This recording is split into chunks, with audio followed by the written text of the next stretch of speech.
Okay, welcome back to the Triple Crown Wargaming Studio, where you join us once again for a Scorching of Khemri campaign game. But it's not any game, is it? It's the final. It's number 5. We're finally there. We're finally there. So, as a brief recap, if you've not seen the Scorching of Khemri before, the Scorching of Khemri is a narrative campaign event that we ran a couple of years ago now, and the pack itself, with all of the details, can be found on triplecrownwargaming.com in the download section. Now, there's 20 special characters, missions, new magic items, and we've finally reached our way through our playthrough where it's been a long time coming. It has. It's been with us since the beginning of the channel, and now it's coming. I'm sad. I know. I'm excited though. So, Team James the Lawmaster Lamin planning to be triumphant today, but I have won 2 of our 4 games so far.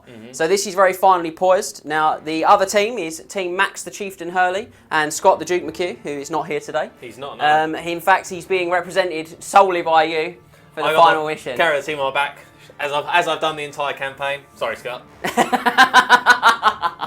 So yeah, that's actually oh, that's a bit of a stinger, isn't it? So, he's thrown me right off. Look at that, ladies and gentlemen. Where are we? So, if you've not seen it before, I've been using the Tomb Kings through the campaign. I've been using the same army list, and I've been using the High King Setep of Bhagar as he attempts to reclaim all the parts of the Ankh of Djaf and stop the Raiders of Khemri, represented by the other guys, from winning. So, from just wrecking Khemri and just ruining my day. Ruling the world, as we are wont to do as Raiders. Yes. So, what am I fighting against for the final match today? In the final game, I brought out some big guns here and a big dragon. We've got Warriors of Chaos, led by none other than the infamous Egrimm Van Horstman, the disgraced ex-Empire wizard on the lore of life. He's an ex-wizard, ex-Empire wizard, now turned disciple of Liche. Well, I hope you're excited. So, before we get started with the gaming, we better give you the last story so far. The raiding forces had proved too much in the Charnel Valley. The tight space had proved most useful to Inkari's demonic hordes. The Keeper of Secrets had claimed the final piece of the Ankh from the rocky walls of the chasm they had just swept clear of undead forces.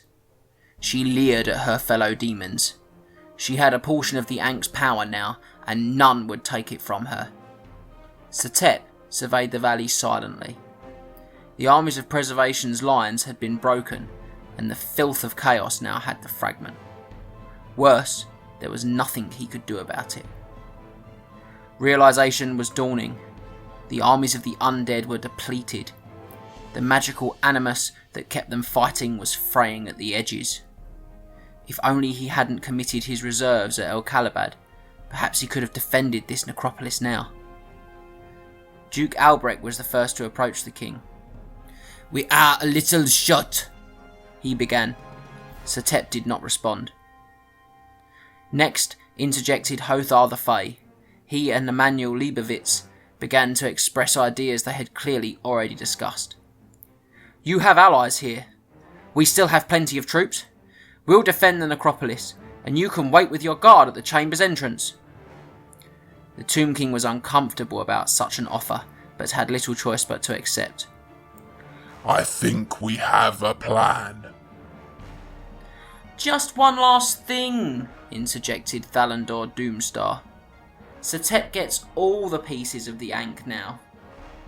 Neferata scowled, baring her fangs, but she could see that all of her allies bar that gormless goblin were arrayed against her on this matter. Without a word, she tossed it to him. All or nothing.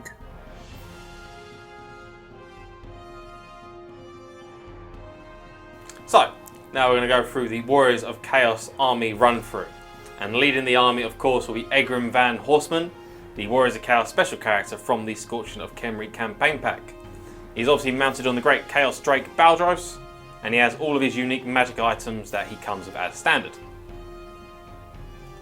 Moving on, we have the Exalted Hero, Battle Standard Bearer, next to Egrimm. He has the Mark of Tzeentch, a shield, the Scaled Skin Chaos Mutation, and he's armed with the Desert Bow of Asaph, one of the magic items from the campaign pack itself. And then we're going to move into core, and next to the Battle Standard Bearer is a unit of 24 Warriors of Chaos, They have full command, the blast is standard, the mark of Tzeentch, and shields and hand weapons, obviously. And then next to them is 5 Chaos Warhounds. Nothing particularly special about them. And just behind them we have 2 Chaos Chariots, both have the mark of Tzeentch. Then next to the Chaos Chariots we have a Gorebeast Chariots. Once again he has the mark of Tzeentch. And then next to the Gorebeast we have a Chimera who's been upgraded to have regenerating flesh to give him that very tasty 4+ regen. Then we're going to move into rare, and just behind the Chariots we have 4 Skull Crushers of Khorne, moving on from the Tzeentch theme. They have a Musician, Standard Bearer, armed with a Banner of Rage, and they all have ensorcelled weapons. Then next to them is just a Chaos Hell Cannon, nothing special about him.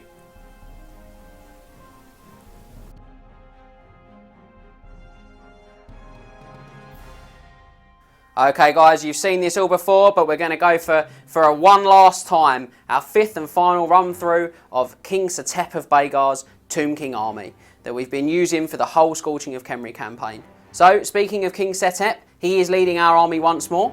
You'll see him there in all of his glory, and he is mounted, as you can see, on the Chariot of Bhagar. Now, to the right of Setep, you'll see our other character for this army. He is our Liche High Priest. He is a level 4 wizard, and he is on the lore of Nehekhara, so he's also our Hierophant. He is equipped with the Soul Staff of Djaf from the campaign pack, and he also has the Brooch of Shyish. Now, we'll move on to our core units next, and we'll start with our 3 chariots. Now, these have been given the Golden Company upgrade from the event pack, making them toughness 5. They've also got a champion, but they don't have any other upgrades than that. To the right of them, you'll see our 24 Tomb King Skeleton Archers. Now, these guys have got full command, and that's it for them. Behind them, you'll see we've got 4 units of 5 Skeleton Horse Archers. They don't have any upgrades. So we'll move on to our special slot now, and you'll see we've got 2 Khemrian Warsphinxes there. Now, this is what I like to call the right hand and left hand of Bhagar, and these guys have got the Fiery Roar upgrade. And just in front of the second one of those, you'll see our 4 Necropolis Knights. Now, we've got a champion and a musician in there, but no standard bearer. And let's move on to our rare slot to finish this up. You'll see we've got our Hira Titan. He's been a magical bulwark for this army. To the right of him, you'll see our 2 Screaming Skull Catapults. Now, we haven't got any upgrades on those. And our final rare unit, how could you live without one, is a Casket of Souls. And that is the 2,500 point Tomb King army that we'll be using in the game today.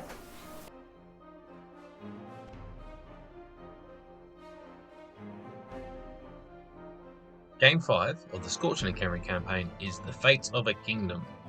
For deployment, the deployment zones are measured 12 inches from the centre line along the long board edges, as shown in Figure 1. Players take turns to deploy 1 unit each, then roll to see who goes first, with the player who finishes deploying first getting +1 to the dice roll. Characters must be deployed last. Victory conditions are 2, depending on who has the most pieces of the Ankh. So if one team has 3 pieces of the Ankh, the player from the team which controls the 3 pieces of the Ankh must destroy their opponent's entire army. The player from the team which does not control 3 pieces of the Ankh must break their opponent's fortitude. Fortitude score is calculated as follows. Each unit standard is worth 1 point, the battle standard bearer is worth 1 point, and the general is worth 2 points. You must reduce your opponent's fortitude score to 3 to break their army. The game ends at the end of the player turn in which this mission is achieved. If neither player completes their mission, the game is not a draw. Instead, the players roll off to determine which of their armies found the Ankh in the din of the battle. If both teams have 2 pieces of the Ankh, at the end of the game, the player who scored the most victory points is the winner. Victory points are calculated as explained in the Warhammer 8th edition rulebook, with the following changes. Slaying the General is worth an additional 250 victory points in this mission, instead of the usual 100. Please note, unlike other scoring methods, in this mission the winner does not have to score a minimum difference in victory points. 1 point more than her opponent is sufficient enough to win this mission. This game will last 6 turns. Okay, so you've seen the army list run through, you've seen us go through the mission. Whew, lots and lots happening. So we're getting ready to do our deployment now. Now, I'm just going to begin by giving everyone a refresher because it's quite the list now. of the War of Attrition. So the longer we've ploughed into this snowy desert, the harder it's been for our troops to carry on. Now, we've got a living army with the Warriors of Chaos and an unliving army with the Tomb Kings, so we've got a couple of things that we need to try and keep up with. So, for your army, Max, you subtract 1 from all your pursues and overruns. Yep. You subtract 3 from the range of your shooting weapons. That's the maximum range. My bow! Your bow. You subtract 3 from your general's inspiring presence. That's not bad. He's not a dragon. He's not a dragon. And then this is the last round, so it's campaign fatigue now. All units must subtract 1 inch from all their flee rolls. Okay. So you run less. Now, for the armies of the unliving, it's slightly different. I also will -1 from my pursue or overrun rolls. My movement value for any fly units that I have is reduced from 10 to 9. Now, I don't have any. Doesn't particularly affect Doesn't affect me. There is still Withering Heat, so I subtract 3 from my General's Inspiring Presence, and I'm not on a dragon. And I am Unraveling Animation is the 5th effect. So all my units suffer an additional 1 casualty as a result. That was good. As a result of the Unstable special rule. So we're going to try and do our very best to remember all these attrition effects. Let's hope so, because we wrote the campaign pack. In the heat of the moment, we might forget them. So, before we start setting our figures up, we'll generate our spells like always. And I'm going to put 4 dice aside to start with for my Soul Staff of Djaf, which I'll use as the game progresses. And you can check out what it does in the campaign pack if you can't wait to find out. But let's start with our spells. So, as ever, going to get the camera woman today to come round and take a shot onto our spells, and I'm going to roll for them. So here we go. So I'm level 4. I've got 4 of these from the Lore of Nehekhara. So we have got... We've got the Skullstorm. We've got the Skullstorm, ladies and gentlemen. So the first one we're going to have is Djaf's Incantation of Cursed Blades. This is a really good spell. It allows me to pick a unit within 12 and give them Killing Blow. If they've already got Killing Blow, they get to add 1 to it, so they're Killing Blow on a 5+. Very good. And I can boost this to hit all units, I believe it is. No, it's extending the range with this one. It's 24 I can boost. I mean, that'd be pretty sick if it was in all units within 12 inches. Now, we've also got number 5, which is Uskep's Incantation of Desiccation. So this one is -1 strength and -1 toughness to an enemy unit within 24. And that's pretty cool. We can increase that to -D3 strength and toughness as well. So I think we're going to keep that one too today. Strong. Now we've got one choice, and it's not really a choice for me, because if you've watched the campaign, if you've seen me play with my army before, you're going to know what I'm going to pick. And it is of course going to be Vengeance. Petrar's Incantation of Righteous Smiting. Smiting, sorry. You shall pay, good sir. And this one's brilliant. It allows me to pick a unit within 12 and give them multiple shots too, and or +1 attack, if it's possible to do both. And I can boost this one incredibly, ladies and gentlemen, to every unit within 24 inches. Big range. Powerhouse spell, this Big one. range. Great one for the Tomb Kings. And the last one we've rolled is number 6, which is Sukmet's Incantation of the Skullstorm. I'm not going to waste everyone's time today. I'm going to swap this one out for Kassar's Incantation of the Desert Wind, which I think we'll get the camera lady to take a quick shot of those 4. So we've got those there. One of these days you're going to take the Skullstorm. I did in one of the games in this campaign. Didn't use it, I didn't use it, yeah. So, and I'm going to make way now for Max to come round and roll for his spells. So, Egrimm Van Horstman, he has a choice. He can either use the Lore of Light or the Lore of Zinch, or he can mix and match. But seeing as we're fighting the Tomb Kings today, we're going to be doing the Lore of Lights because it is better against them. Alright, so if Camera Lady wants to take a quick shot of those spells, now I'll roll what I'm going to be getting. So, I rolled them a bit too madly there. Wildly, you could say. So we've got 1, 2, 3, and 3. So we have Fast Protection, Speed of Light, and the Light of Battle. So, Fast Protection, -1 to hit against all shooting. But Bisquill ones don't need a 4+ to hit to be able to shoot. So against you with the Arrows of the Asp, it affects combat as well, though. Combat. Very good. I'll take it then. We'll take if it does affect combat. We'll take Fast Protection, Speed of Light. I get Weapon Skill Initiative 10, which is pretty strong. So I think I'm also going to take the Speed of Light as well. Like Very good. Light of Battle basically gives me Unbreakable. In all honesty, Basically, yeah. Auto pass all leadership auto pass any check.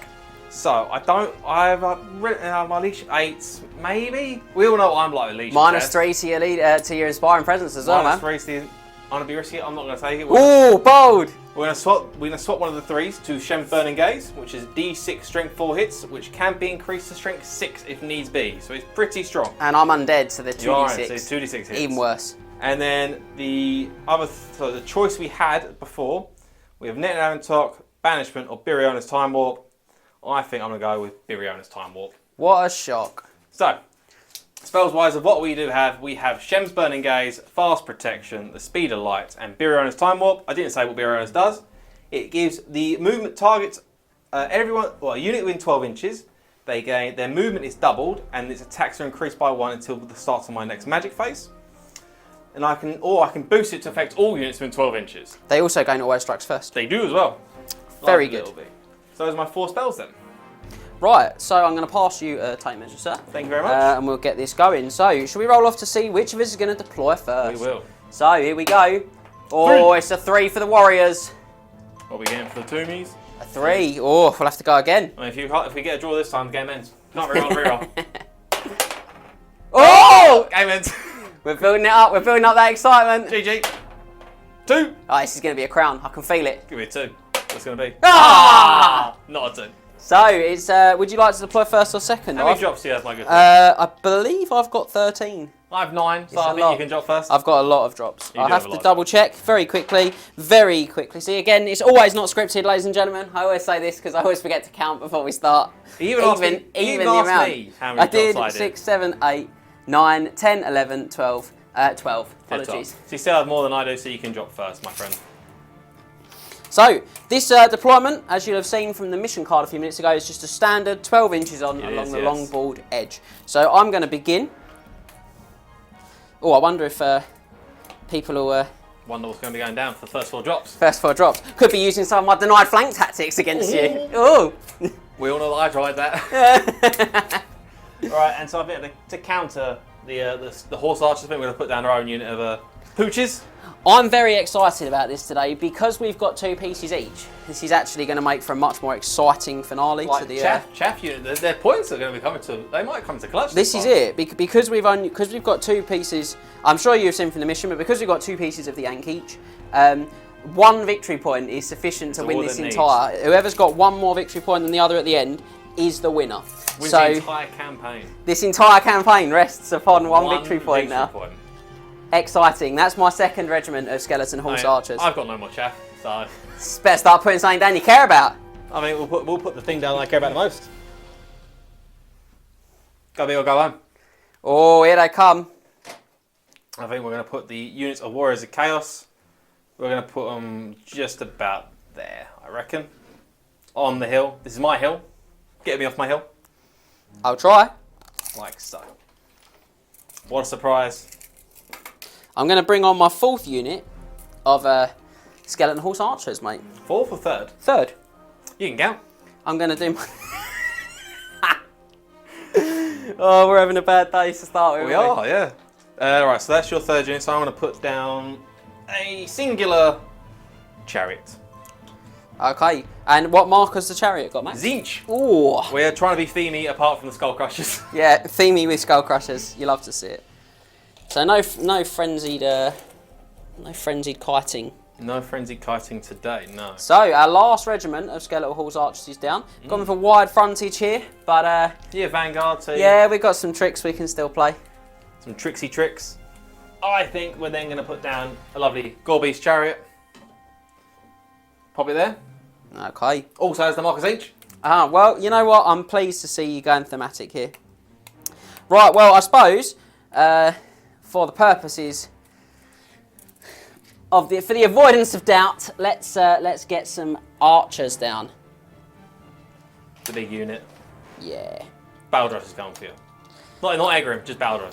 Just the dragon. I don't even call it Egrimm anymore. I just call it Baldros. We'll take a nice little crossfield angle there for those guys. Mm-hmm. So we're gonna go there. Got my Ushapti unit fillers in place.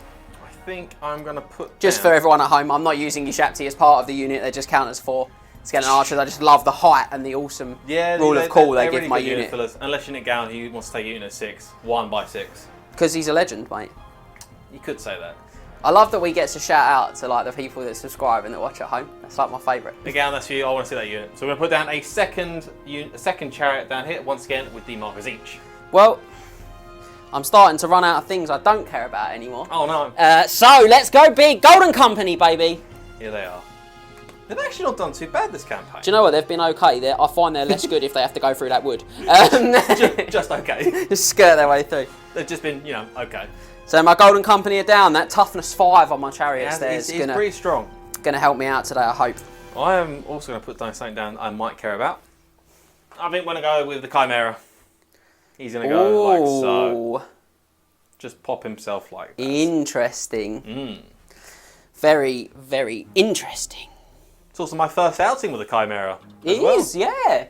Hastily painted very quickly. Hastily painted for today's battle. It was. Well, I'm going to bring in Nehekhara Titan. He's been, as ever, a rock in my army. He's made of stone. And he is going to pop himself behind this building. I think, yeah. A little bit of angle on him. Give him an exciting, spicy angle. You got the jazz scales. I used to play a guy about 10 years ago, and everything he'd deploy it, and then he'd just pull an angle just slightly on the corner of it. It's the weirdest thing ever, and he's like, because I care about the angles, and I'm like, that's cool, I guess that's cool. It's a really surreal thing. Every time he did it, he would always, nothing would ever be square.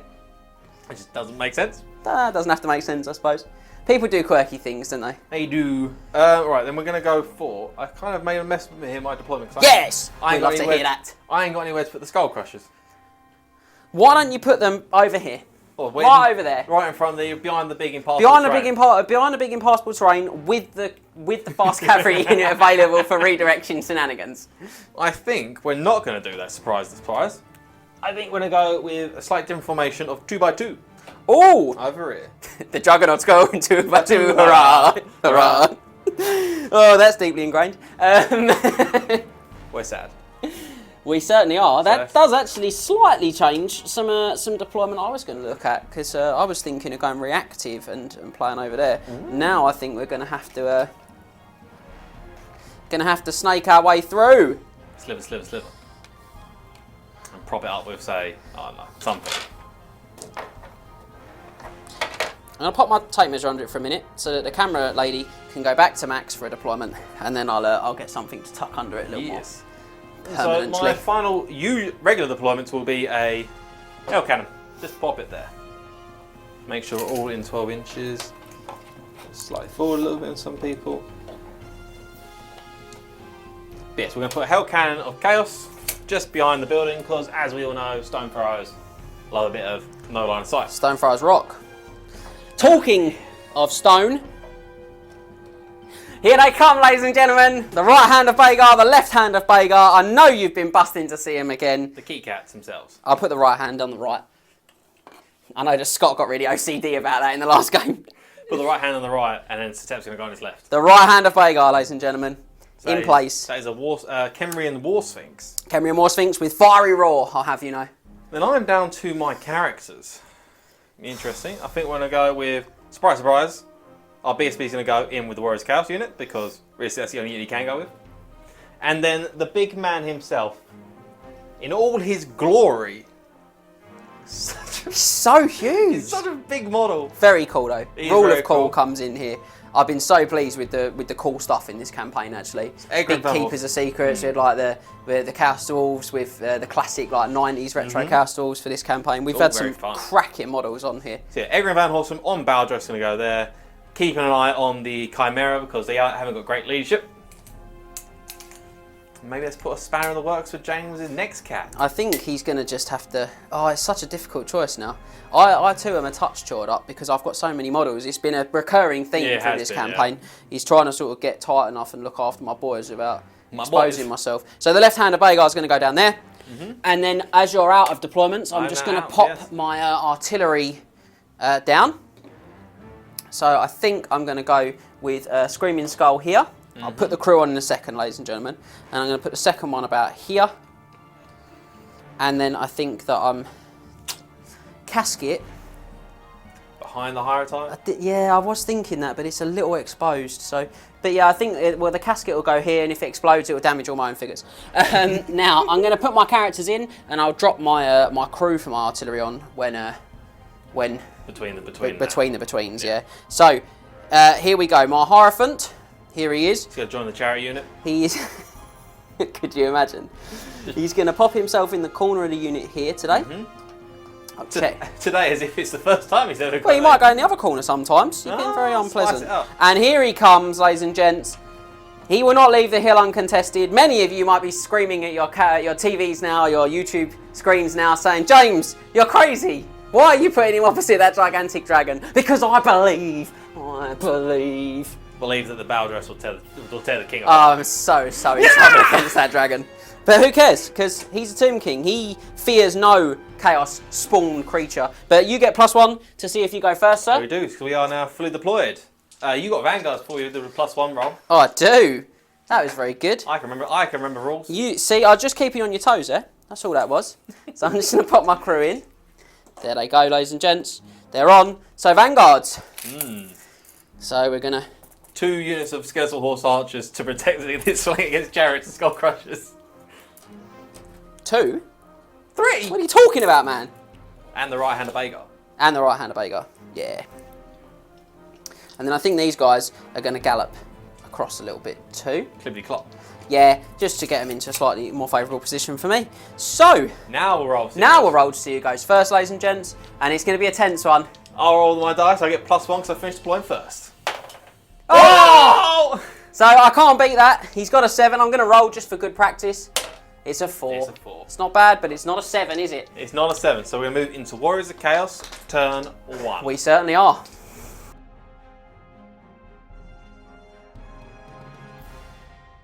So, Warriors of Chaos, turn 1. Not much to do, as is a Warriors of Chaos, turn 1 as it is anyway. But we are going to start with our Caged Fury test. Each turn you play, Max, just hastens your defeat. Hastens the king coming to the Baldros.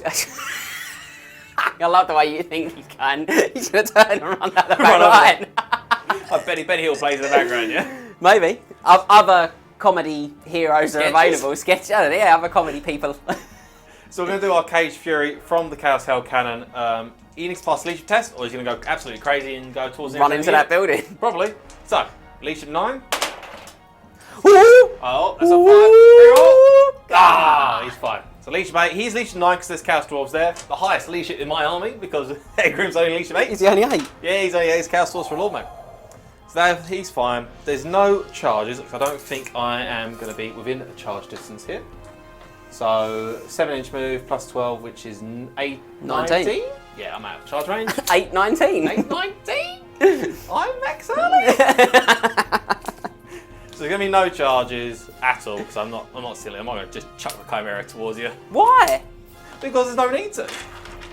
So we're just gonna go to regular movement. So we're gonna start with the Skull Crusher's Corn over here. Yep. They're gonna attempt to do not a swift reform because I won't be able to reform immediately, will I? So you just move the other things first, didn't you? Yeah, that's fair. Ladies and gentlemen, look at the ropiness on this.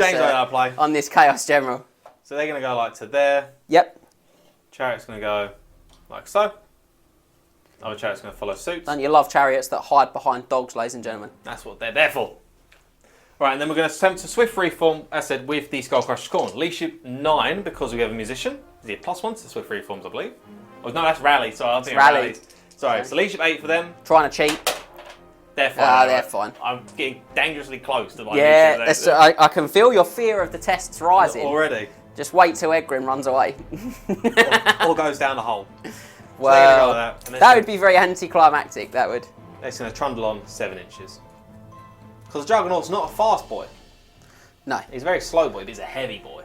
I mean, I'll be honest, mate, I can't march, so, I mean... Yeah, that's very true. You're still faster than me. And my horses are 8, I suppose. So, now we have the Warriors of Chaos. Now, we have a magic item. Oh, do we? They might be able to shoot, so I might not want to. Oh! So they're going to only move forward 4 inches. I see. I like this defensive warriors feel. Defensive warriors of which Max wanted to take some special items. So they'll go like that. The Gorbeasts actually be quicker then this time. That's a rarity to say. is a rarity. The Gore Beast is quicker. So the Gore Beast will just trundle up there. The big purple gorilla pulling it forward in the snowy desert. And then the Chimera, movement-wise, he's got 20 inches. He's just going to go flat behind there. Look at this. Look at the cowardice. Oh, he doesn't want to get shot by Scream Skull. Ah! And the big man himself, he'll just fly over to there. Like the cowardly lion, ladies and gentlemen. He's still peeking. He's peeking. He's peeking. He's peeking. I didn't want to shoot him with the catapult first, but it looks like he might have to. So he'll go to there. I think we're going to have good range on a lot of our spells here. 24, yeah. So that's movement phase. Laura Light's got great spell range, It has actually. do. It does. It has do. It has do. It has do. You heard it here first. It has do. So we're going to move into magic phase now. Yep. So we are getting 8 dice. So James is 6. Okay, well, I've got 6, so whilst Max is sorting himself out, I've just got the 1 wizard, which we talked about earlier. I'm going to roll to see if I channel a power dice, with a dispel dice. I do not, ladies and gentlemen. What a shame. 1 down, 12 turns, 11 turns to go. Right, so Egrimm does actually come with an army book magic item. He comes with the Skull of Catan. Which if wizard carries the Skull of Catan, he gets to roll 6 dice for channel attempts. But if he rolls a 1, he loses -1 leadership. But Egrimm, being the master of the skull, doesn't suffer the -1 leadership if he rolls any 1s. So it's just 6 channel attempts. I completely forgot this when I wrote his rolls. Yeah. Luckily enough, I didn't. So Egrimm's going to roll 6 dice for channeling.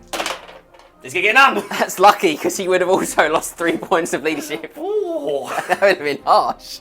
So no channels from Egrimm, unfortunately.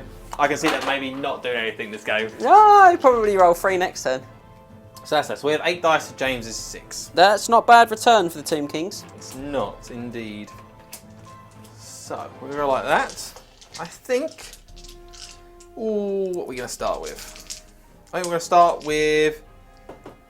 Oh, well, when does this end? It's Augment, so it ends my next magic phase. That's correct. So we might go Biriona's Time Warp on the Warriors Chaos. Okay.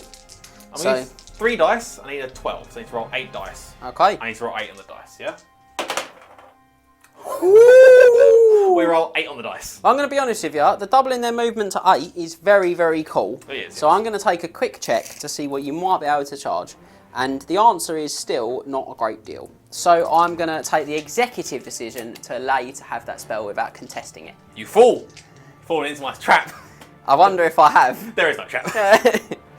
So that's that. I think then we're going to go on to... we're going to do 4 dice. Big Shem's Gaze. Big Shem's Burning Gaze on the Necropolis. Oh, I think that's what we that's a must dispel. It's a big dispel for yourself. So 4 dice. I'm going to leave myself with 1 for some extra special stuff here. Oh, okay. So he needs a 15. So he needs to get So roll an we're 11 coming on from the dice. Egrimm on the hill. Coming from Egrimm himself. And you'll be targeting the Necropolis Knights over there, not lights. Lights, they do not want to be lights. They're not lights. So we need an 11 on the dice here.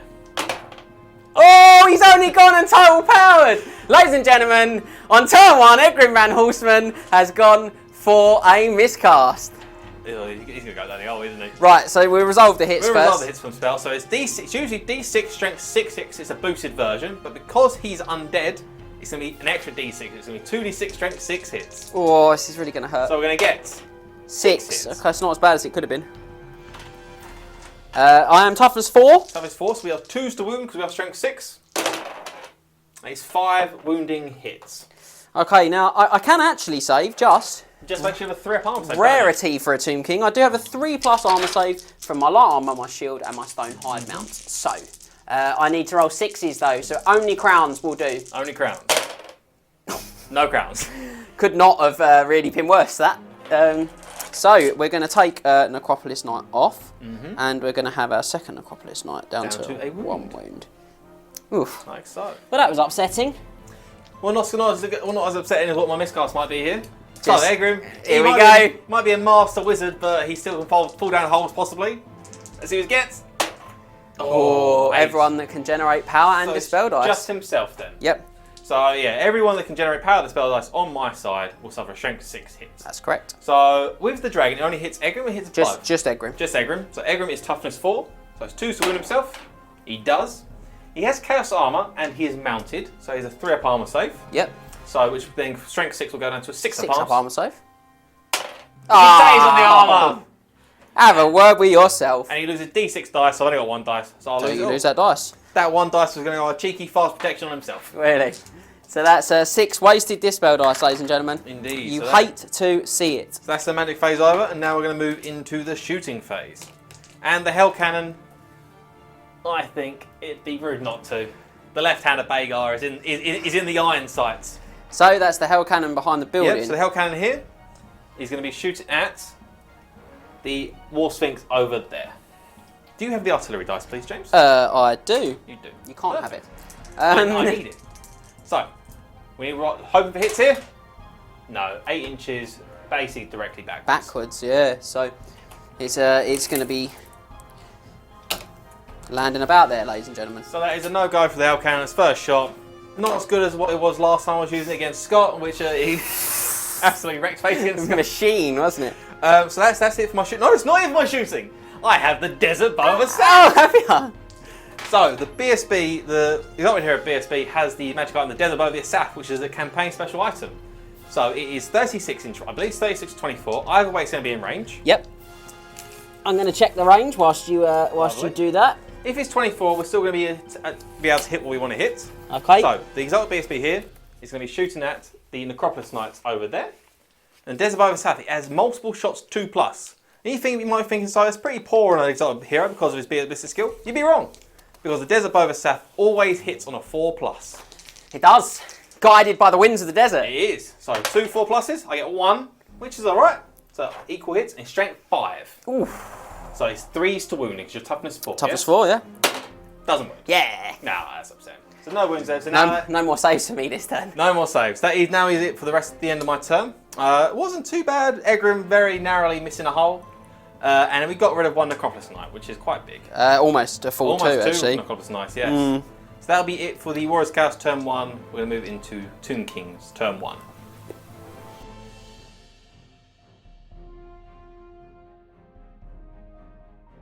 Okay, ladies and gentlemen, you are joining me for Tomb Kings turn 1. Vengeance shall be mine. You shall be returned to the frozen wastes from whence you came and take this snow with you. We brought the snow. You did bring the snow. As we're about to bring the pain. I don't have any charges like yourself, except I just can't make them. They're just all too far away for me. Yeah. So I'm These just. guys can make the charge. That is true actually, but they're not going to. Why not? Because they've got remaining move subphase to do instead. So we're going to begin, ladies and gents, by just moving these guys forward 8. No charges. We're going to go into movement as per usual. These guys are also going to come across 8. They're going to have a big pivot at the end of that. Oh dear. Max knows where they're going. Oh dear. So, Mate, you just feed me that 1 point. I need to win. it's such a dicey thing now. Can't just. I don't think you can't just chuck your chaff in willy-nilly anymore. Or he comes stomping out. He behind does. the building. Do you know what? He doesn't need to. He just needs to. Oh, so he's staying behind the Stay building. there. Peeks out for a little bit of the sun. Goes back inside. What else do you What do? am I supposed to do? This is really tricky, ladies and gents. I'm not even going to lie to you. I don't know what we're going to do. I don't think a Chimera can take on the cat. But something to say really puts me at a disadvantage for him. It's the king I'm worried about. Yeah, that's. Are you backing up? He's just going to have a little backup just for a moment. Let's see if he can actually carry on the streak he's on from his games. So he's going to move into the woods. Now, they don't take dangerous terrain checks because they didn't march, they only moved. Yep. The joy of being a Tomb King for a change. My Chariot's just I going to thought move forward cavalry a touch. always took dangerous trains for woods. No, only if they march or charge through them. Is it? No, Yeah. okay. Well, I always see. Perturbing my brain now. Yeah, I but, always no, see it's cavalry not. march anyway, or charge, so I don't make sense. So, I think that's going to be my movement. A little Yep. bit unexciting. We're going to do some magic, ladies and gents. So, let's see if the winds are with us. 2 and a 1. Ooh. That's not terrible for a Tomb King, actually. No, it's not. So, we're going to go for our channel from our wizard. So, if we roll a 6, we get a good one. We roll a 1. We roll a 1. But I do have a Casket of Souls, which gives me an additional D3 power dice. 1? 1. Ooh, maybe. Not great. Now, this could be massive with the skull. I have the Skull of Khemri, and I forgot in my turn that he's also got the Mark of Zinc, so he rerolls channel attempts of 1. Does the Skull of Catan not have a thing where it says ones can't be rerolled? Possibly, so I won't re-roll the ones. I'll double check it. I'll Just double check check it in in a your book. second, but we'll go with 6 channel attempts from Egrimm. You can get 2. 2, very strong. So 4 for 4 then. Not great, ladies and gents. We've had a bit of a mare there. Okay, so we know we've got quite a few sort of reasonably useful spells, but I think we're gonna play safe. We're gonna throw 2 dice to begin with, and we're gonna go for a light of death. No! On Egrimm Van Horstman. Oh, I thought I was gonna tell that. That's an 11. That's big. I've got 2 remaining as well. Yeah, that's... Is he brave? I need a 7. I need average dice and 2 dice. Yeah. Oh no, we're not gonna be brave. We roll 3 dice. I keep 1. Coward. 2 dice. Oh, here he goes. Big average dice. Oh! Yeah! So that's the 11. Successfully dispels the pain of bound spells there for me, for all to see. And then I'm gonna my second bit of jam, if you like, is gonna be to put I can't remember his name of it. Ptah's Incantation of Righteous Smiting on to my archers. Yep. And a 10 plus, I'm within 12 of my horror time, so I add D3 to the casting attempt. Another 2, ladies and gents. 3 becomes 2 because it's D3. So that's a 16 on 2 dice. So I need a total power. I need double 6 to stop this. You certainly do. I'll give it a go. You ain't got any dice left, have you? We'll give it a go. Double 6. Oh! If it wasn't for your for the Hierotype, I would have spelled that. Yes, it just goes to show how good he is. And again, because I forgot to grab the cards, the Hierotype also has Shem's Burning Gaze as a bound spell, and he also has Spirit Leech as a bound spell as well, which is pretty cool. So we're going to move on to do some shooting, and what a shooting phase it's going to be, ladies and gentlemen. We're going to kill all the Skull Crushers. We're going to kill all the Skull Crushers. No, we're not. We're going to start with these 5 Skeletal Horsemen here, Skeletal Horse Archers, and they're going to fire on Maxie's dogs. Yeah, we ain't going to mark Celeste to protect They us look these like they're days. running away. Maybe. So 5's to hit because I'm a Tomb King. Ooh. 3, 4, 4 hits. 4's to kill. Puppy power, 2 dead. Scrappy do. So 2 dead dogs. That will be a panicking. Yes. So leash at 5. You ready? I'm going to pass this. So leash at 5. Yes, as well. Ladies and gentlemen, what you're seeing is an outrageous leadership role from Max. This is completely and utterly off script at this point. It's usually very bad leash test for my part. So I'm just checking my arc there. I think we can all see that they'll be able to see their way through. The only one that's questionable is the last one, so I'm just going to throw 4 to save a bit of time, checking. So 5's to hit with the 4 guys at the front. Just the 1. Just the 1 hit this time. And he fails to do any killing. Doesn't kill the pooch. So we're going to move on. We've got 5 more Skeletal Horse Archers here. And they're going to fire on the dogs again. Really trying to panic the Chariots, aren't you? Yep. Just the 1 hit this time. Balls to kill him. No. Interesting. I want you to put that unit of archers into. I'm getting that way.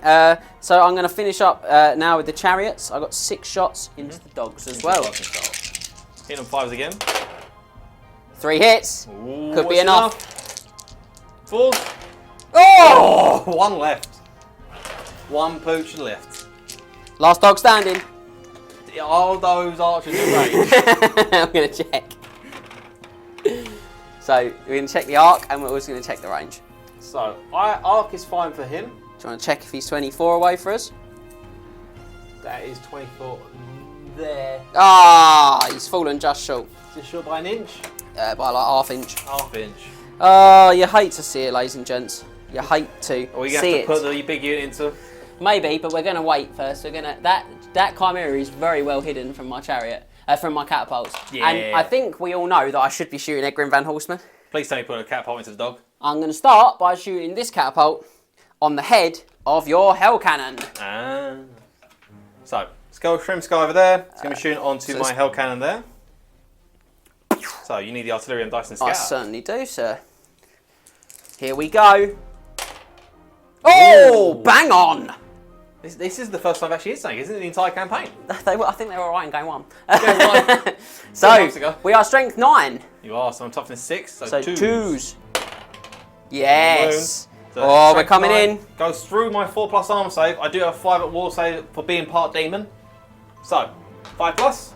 Nice. Oh! D6 wounds. What points D6, ladies and gents? Oh, I don't chuck my dice. 3 wounds. Down Almost. to 2. So lots of damage on the Hell Cannon there. Here's lots of damage. 2 wounds. 2 wounds remaining on the Hell Cannon. I really don't want to shoot Egrimm. I really feel like that's just like early doors mean. I mean, I think you should shoot the Stream Skull at the last dog. Nah, I think that we're going to go bold of the bold and we're going to drop it on... Center of the Warriors Chaos. Yeah. Yeah. So it's Nah. Scream. Ooh. Nah, I'm procrastinating. Egrimm Van Horstman's head, ladies and gentlemen. So Screaming Skull over in that corner, shooting at the big man himself up top here. Oh! That's what you get. So we've misfired. Shocking result. Let's see what we get. It's a 3. I believe that you should take a wound and cannot shoot for this turn on next. So it's I can't shoot for this turn or next. Other for one. definite. It's the other one. Yep. And I think the wound is done on the one up where I can't shoot for one turn. But I'll take it off. Take a wound off just in we'll case. check We'll it. double check it in between turns. I should know this. I've used these a lot. Right, that just leaves me with the panic options. Now we're on panic stations, ladies and gentlemen, because 48 shots into one dog. 48 shots into one dog feels very excessive. Or do we just pile 48 shots into those Warriors of Chaos? I think we do. It's the dog or the Warriors Do you know what? I've got to take 3 off the range of these as well. You do. So I think it's going to be the dog. So excessive. So I'm going to do these 12 at a time because Yep. I think I should get there. I think the dog might be dead. So the first 12 shots. He's 4 hits? 4 hits. Let's just see if we kill him. 4 pluses. Yeah, he's dead. Very dead. So that was the Archer Bank here, just for the lack of any doubt. Shooting into the one dog there and panicking both those chariots. 2 chariots themselves. As a certain movie once said, we'll fight in the shades. That's a dog. Look up. So we've got some panic. He thought they were bonios being tossed. They were not. They were not tasty treats. So, because of the dog panicked from there, these 2 chariots are within 6 inches. They're going to take some panic tests. So, we'll start with this one, because he's Marcus Zinch, not Marcus Nesh for once. That one. Oh! Oh, he's going for a run! He has panicked. The other chariot will have to do it as well. Here he goes. Ooh, That one's he's fine. alright though. So, this one there. And this is probably why you always take Marcus Nesh on your chariots. Or corn. Very Or good corn, as well. yeah. So, he's going to run away 3d6 inches. Pick the 2 highest. He's only going to go 6 inches. And it's going to be 6 inches directly backwards. Flee! Flee for your life! And here's to him, probably not going to be rallying his run off the board there. Oh, we can only hope. That's that done there. We can only hope for such glories. Such glories to Khemri. No. So that is the end. Oh no, I've got these 5 here. Let's Yeah, see I've got if the 5 they there. are in range of something. You could kill Egrimm with them 5. I could shoot Egrimm with them 5, so could. let's do that. You 5 shoot shots at Egrimm Van Horstman, ladies and gents. 5s to hit. 2 hits. 2 hits. Who are they hitting? So on a 1 to 4, they hit Baldros. On a 5 or 6, they hit Egrimm. Yes. Is Egrimm taking a wound? No, he has not. Oh, one One each. each. So let's see what we do to the dragon. A big 6 is all that we can hope for. 6 to wound. And You knew that was with Egrimm now. Egrimm toughness 5. Toughness toughness 4. 4. So I'm strength 3, so I need 5 plus. Hey! Oh, there we go. So Egrimm, as we said earlier on, he has a Chaos Armor and he is mounted. No shield, unfortunately. So he has a 3-up arm save. She passes. Boo. We cannot feel magically blessed arrows. I bring the sound effects. Boo. Boo. So that's it. That is it, ladies and gents. So there's no combat, as you can see from the table. So we're gonna pass the baton back to the Warriors of Chaos and bring Max in for the Chieftains turn 2.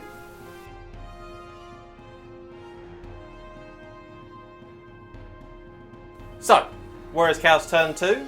So this time we might have some charges, but before the charges occur, again we've got to do our crazed Caged Fury test. I don't believe he's within BSB reroll range anymore. He's not. So it's on base leadership here, of leadership 9. 9's very good though. He's still very He's good. absolutely So fine. he's fine. Let's go like that.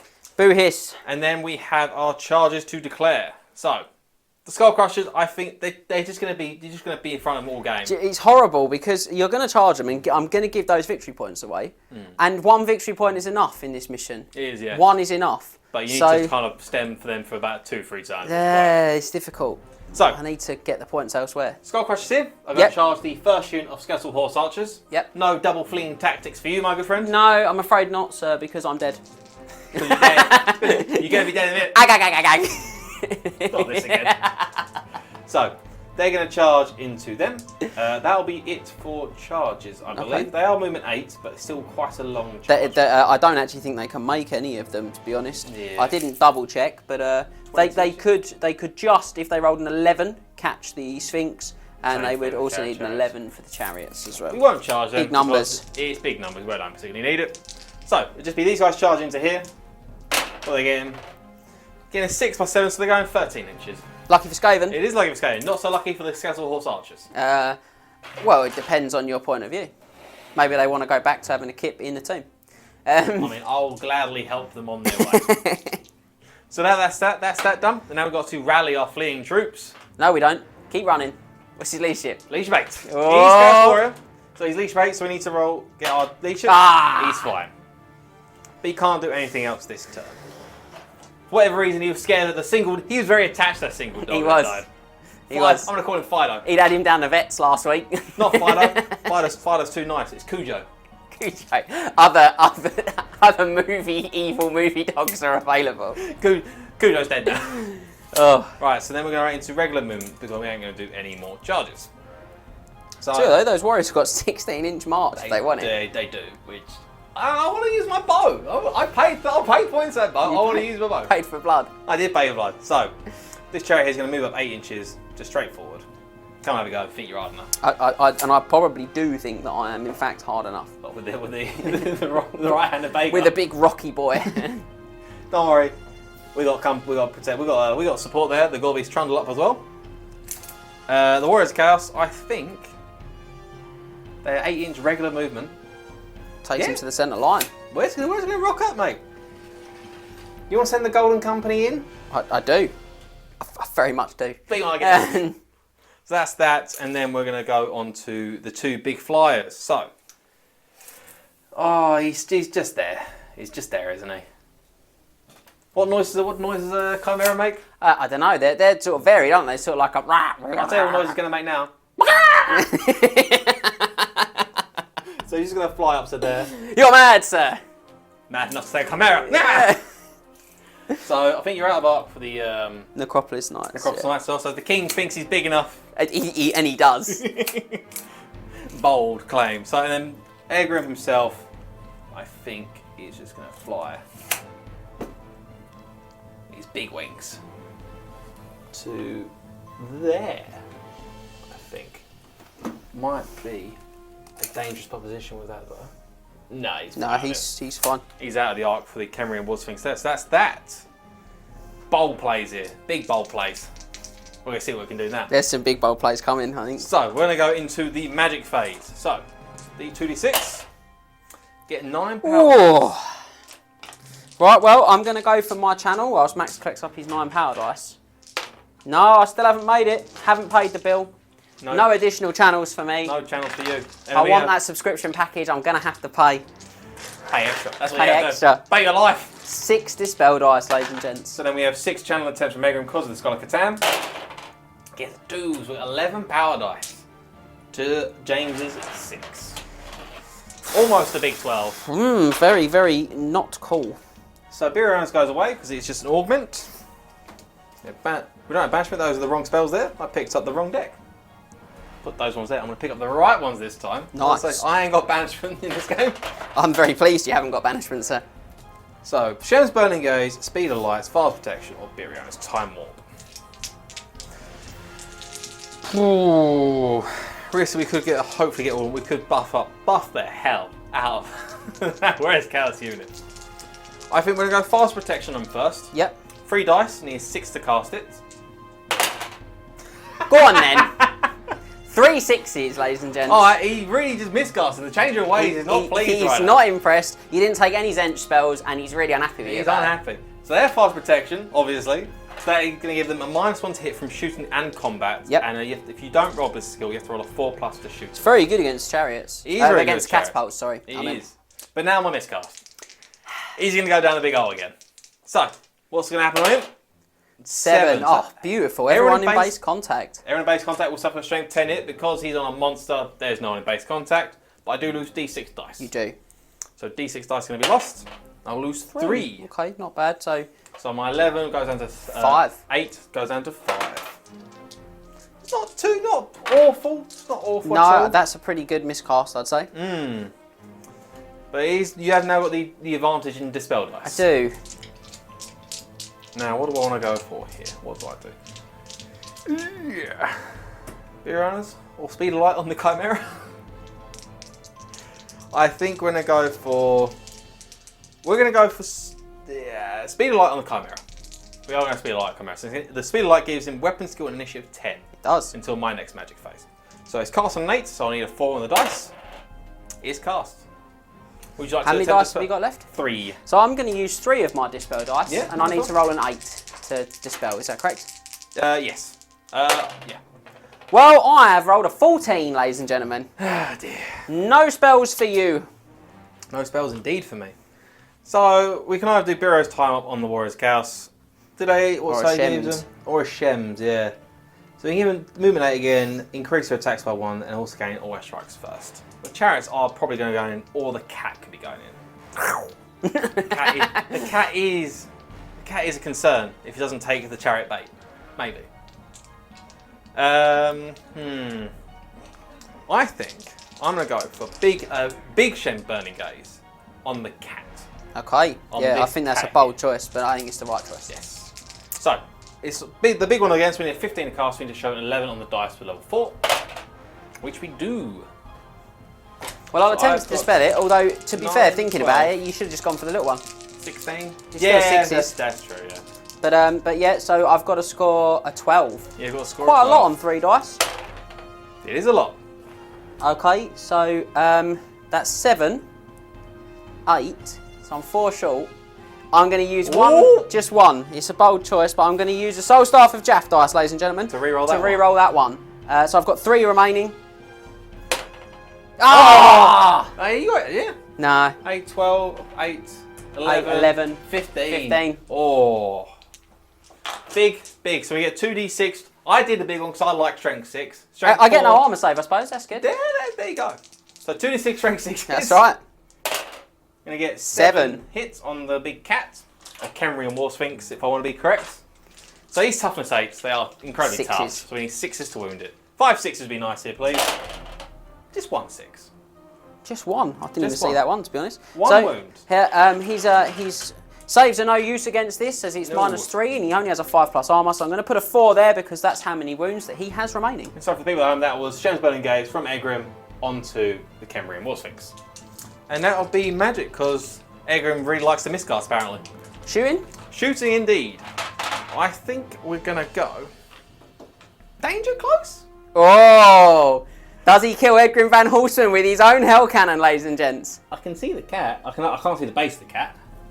We can see the base of the Snake Riders. I think we're gonna go for some Snake Riders. Okay, I think you've got the template, sir. I do have a template somewhere, but you've got the artillery license, Scout. We do, we've got to remember. So to let's swap give that these swap. So, though that In the is centre? Hell cannon, of course. Hell cannon here into the centre of the Necropolis Knights. Yes. So I'll put it in the centre of his base. Yep. So we are getting another 8-inch miss. I don't think it's going to hit It's a anything. scatter 8 forward, so unfortunately it's going to devastate the. A single tree. It's Chaos are known for their deforestation, and we've seen it once again here. Taking out that tree, but it immediately regrows in the snowy desert because it's magic. So that'll be it for my... Not it for my shooting. I keep forgetting it. So we have 2 shots. Desert over South from the Exalted BSB. I think we are going to try and plink off the last wound off that one Necropolis Knight. So, hitting on 4s, because it always hits on a 4+. Get 1 hit again. And it's strength 5, so 3s to wound. Yeah. It wounds! But it's okay. -2 to your armor. So I've got a 5+ armor save, thanks to me having a 3+ normally, Yeah. and minusing 2 from it. You love to see it, ladies and gentlemen. I will make sure that Desert Bow gets his points back this game. Please. Other Ben Stiller / Vince Vaughn movies are available. They're not as good, no. They're not as good. So that is it for shooting now. So we're going to go into combat phase. Yeah? Do you want to take them off or do you want me to roll my dice? You can roll some attacks, sir. I'll roll just some attacks, some, yeah. because you won't need more than that. Nope. So we have the Skullcrusher's Corn here into the Skeletal Horse Archers. So they are Warrior Chaos, they have 2 attacks each, but Mark of Khorne gives them an extra attack for Frenzy. And they are all in base contact, so it's going to be 12 attacks. No champion in there? No champ, I don't particularly buy champs because he does get challenged out quite a bit. Yeah. So, hitting on 3s. Good amount of misses though. They are strength 5 though. They are strength 5, so it's going to be 2s to I'm kill. toughness 3, so 2s. That is exactly 5. Yes. Now, if my bony skulls had brains, they might care, but they do not. So they will stand there. No panics for me. No panics for you indeed, but I will have to overrun. You certainly will. So, overrun distance here, and go 7 inches, probably just directly into the next unit. Certainly. So he's going to come forward, ladies and gents. He's going to clip here, and this is a good little tactics talk as well. Because you see, we wield them at a slightly stronger angle. So now, when he has to overrun, that charge will happen next turn. Yep. The resolving of that combat. It will count as charging again, yep. So they'll be able to overrun again, and so they'll end up over here, out of our way. Take me out of the game. And we like that. That's good stuff. But that is, I believe it, because I don't have any other combats. The Chimera looking at Setep menacingly. But that will be it for Chaos turn 2. So we move into Tomb King turn 2.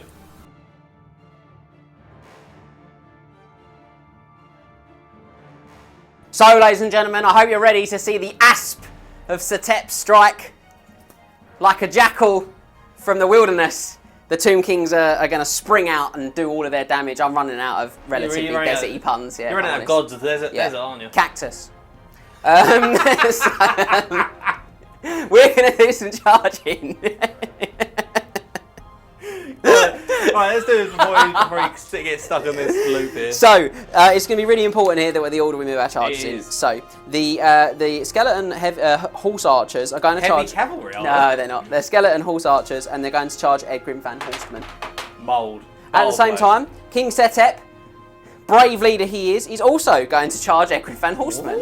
Because he cares not for you and your chimeras and your other flashy things. And your big dragons. Now that will create the space I need to charge my Necropolis Knights into this unit of Warriors of Chaos. At the same time, the Golden Company are also going to join that heroic charge effort. Boldness here. Yes. And just for good measure on the charges, the right hand of Bhagar is going to declare a charge on this Gore-Beast Chariot. Now, we've measured the distances, and I'm going to just touch them back as we go. So this one here, for the Khemrian Warsphinx, he requires a 7, because he's 13 away from the Gore-Beast. Now, you can see these guys there, they need a 3. As long as they don't roll double 1, they're going to be okay. Now, the Necropolis Knights, they also need a 7. Their movement 7? Their movement 7. So, okay, yep. The Tomb King, he's very good. He can't foul. He's 8 away, and they obviously can't foul as well because they're also 8 away. So we're going to start with the skeleton horse archers. Really want heavy horses? Yeah, really. It's because I'm charging with them. Yeah. And they make a comfortable charge, ladies and gentlemen. Yes. Now at the same time, we roll all our charges, then we move them all at once. So you also got to do your dangerous terrain tests for the I unit. certainly do. I wouldn't mind if one died, to be honest. Have one. One is dead. Makes more room for your unit. Like so. Now. Runs into tree.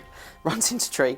Now we'll do Setep's charge. Yep. He also can't foul, but it's just good practice. He goes 5 plus 8 for 13. Like it was Skaven. It is. Now, the ones that we really care about, we're going to start with the Necropolis Knights. They need a big 7. I want you to fail this one.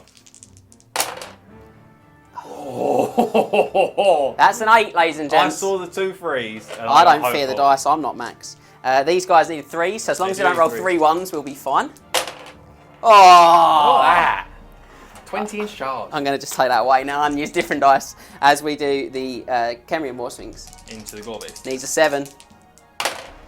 It's the final game in this campaign, and the Tomb Kings have found their rhythm, ladies and gentlemen. I've failed a lot of charges in this campaign. They're fed up of being charged. They now want to get the charges. They are doing the charging, so you'll just touch base there. Certainly will. Now these guys will take dangerous terrain tests. The trees probably have to get rid of them anyway. I will. Like so. And then the Golden Company come trundling in. They're probably not going to balance very well. Surprise, surprise. And here comes the right hand. and he's going to charge as far over as he can on that base. Oh, so really? he can get a Really? cheeky clip. Really? But he's going to struggle to get much more than that. So that was a really big, powerful opening fire of charges. I can't shoot that one this turn. So we're going to go back to some remaining moves. Just going to go for this. Unless you get your cheeky desert wind off. I can't stop you. Yeah, I need to get closer. Right, so... Well, and we've got this boy here as well. This boy. Just going to give him a little turn and move just so he can see a vast array of targets. Whoa, he's 12 and a quarter away, ladies and gents. He is prime target range. That's danger close for the old King of Bhagar. He cares not. So, let's roll our magic dice. I think these guys are all going to largely stay put, I think. I'll tell you what, I'm going to attempt to make a swift reform on these. Am I, or should I just wheel? No, I think I just wheel. So he's going to wheel the... Archers. Skeleton archers. I was thinking they had a fancy name. No, they're just skeleton archers. Yeah, nothing too exciting, I'm afraid. The big man himself, the higher titan, moving up as well. Yep. And we're going to go for some magic, ladies and gentlemen. Low dice again. Oh! That's not low he does it on the dice! That's not low dice. This is a powerful, powerful moment.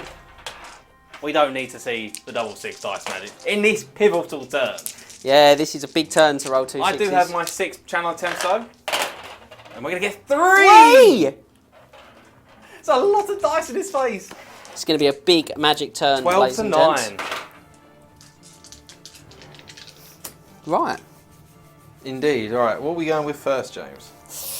Well, it's just, you never know, do you, ladies and gents? So, Cursed Blade can extend the range of Cursed Blades. So, do we go... Oh, yeah. So, we're going to go for an extended range Cursed Blades. We're going to use 3 dice, and we're going to cast that... Everyone won't even need to extend it. Nah, we're going to go for a baby range Cursed Blades. 2 dice. And we're going to put Cursed Blades onto the unit of Golden Company. Now, this will apply Killing Blow to them, but it crucially applies to their... Impact hits as per the FAQ. Yeah. That's the wrong spell card. That's the correct You spell. handy? So into 7+. Oh! Now I had D3 from the Horror Titan, I mean, which is 3. You don't need it. You've already cast it. I do, because Are you gonna reroll? I don't want this. Yeah, This is a bad day. Yeah, you do. So I'm going to take this one, ladies and gents. I'm going to drop it out, and I'm going to replace it with one of my dice from the Soul Staff of Djaf to see if I can stop myself going for a miscast. Roll a 6 again. Oh, That's a really good roll. That's a 16. What do I need? I need a 12. I really want to stop this one. It's big, isn't it? It is big. I'm going to roll 4 dice to dispel this. Bold. So I need a 12 and 4 dice here. I do get it. You do stop it. So that is, 10, 14, 18. So it's dispelled. So That no killing blow certainly impact hits for you. Is. That's terrifying, that is. Or Warriors of Chaos It unit. really is. What do you do? Spirit Leech, that's what you do. Yeah! So I think we are going to roll 4. Laser beam eyes? Sorry? Laser beam eyes? We're going to take 2 dice and we're going to go for a... Light of Death? Light of Death. Max knows the words on this chariot. So from the Casket of Souls onto this chariot. And we'll cast that on an 8. Ah, dear. You can move it into combat. I can, but I think it's going to be out of range. 6 inches? It is. Yeah. So it's just that chariot. I'm just picking on that chariot because it's in my way. What other spells do you have? I have got Spirit Leech, as you discussed. I've got Shem's Burning Gaze. I've also got Righteous Smiting for +1 attack and +1 shot. And I've got minus toughness for 1 or D3. And strength. So. This is a good spell. Yeah, they are good spells. I'm going to have to let this one go, I think. So take your 3d6 leadership check, sir. So Light of Death, 3d6 leadership test. For every point I fail by, I take a wound With no armor saves. Leadership baits, go on. Oh, 1. Oh! Yes! So it's 10, 12. His leadership bait takes 4 wounds. The chariot only has 4 wounds. Just absolutely just obliterates the chariot with the Light of Death. explodes entire. Wow, that's it looked like it's gonna be a 1. This way, no, that'll be a 6. That's some fantastic dice for me there. Very pleased with those. So we're going to play for our next point. This is a big one. We're going to throw 4 dice at this. Bubble +1 attack. Bubble +1 attack or +1 shot. So we're looking for quite high here. We need a 14 to score this, but we do add D3 from the Horror Titan. That's a very good roll, though. That's 10. That's 14 plus D3 plus 3. 17, 21, ladies and gents. And I've still got 2 Soul Staff dice, which I'm going to save. And I've got 4 dice from the pool as well. These are stellar magic dice. Yeah, it's really good, isn't it? I can't pretend I'm not pleased. Yeah. Really putting me under the cloth here for this one. It's +1 attack. That affects mounts as well, doesn't it? So it will affect. It does, yeah. And what's the range of it? 24? 24. That's everything. It's my army. That's terrible. But you have the minus 1 or minus D3 strength and toughness, isn't it? 1 or D3, yeah. And I've also still got the magical move as well. I have to stop this one because I can weather this minus. I got the armor to really weather the minus. It's the attacks. Okay. So I'm gonna roll all 5 dice to dispel this one. It's big. It's big. Needs a 17. 17 and 5 dice. Come on. 10, Oh. 16, 18, 22. That dispelled. No possible Ladies and attack for gents, his you army. just dislike to see it. That he doesn't. You do now have 3 magical rain for the last spell, probably. I do, but it's not ideal. So I am going to actually go for a boosted value, I think. I'm going to go on... Minus 1 strength, 1 D3 strength and toughness on Baldros. Yeah. Yeah, makes So sense. from the wizard onto the dragon himself. So here we go. And this, I do need a lot for this. I need a 22. Ooh, what on the dice? No, 22 in total. I Oh, need 18, 22. so I need 18. a lot. So that's 9, so it's 10, 14, 18. So a D3 from the Horror Titan for 2. Discast. I can't stop it. No, not quite, I don't think. So that's 9, 13, 16, 17, 18, 19, 20. I'm 2 short. You got So soul stuff, I'm yeah? going to take the 2 and I'm going to go and see if I can score a 4+ on the Soul Staff dice. Roll that 1. Roll the 1. Hey! The minus D3.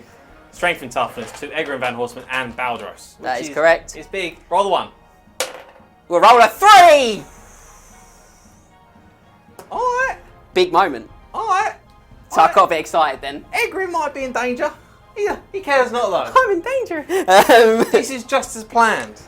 So, talking of just as planned, do we danger close, ladies and gents, or do we drop on that hell cannon and try and get a danger result close. there? Danger I do close. love a bit of danger close. I'm Danger well close. known for loving it. If I'd have got the I'd have got the magical move, I might have Shot him. shot at him with the bows. But I think unfortunately I forgot to stand and shoot.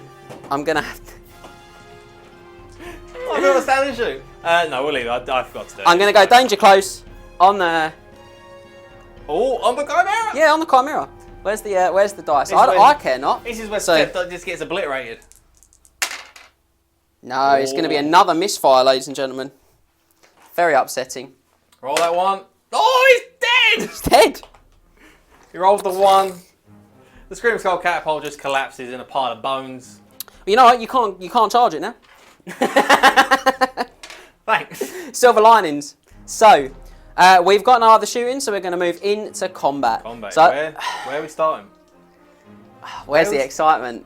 You did a really good job at dispelling me that phase, actually. You did do well. Right, so I think we'll go on... You got to leave the big mental. We last. will leave the big men till last. So let's do this one here. So I'm very scary, Max. I'm far scarier than I you. will say, did you not want to do this one first? Oh, yes. Yeah.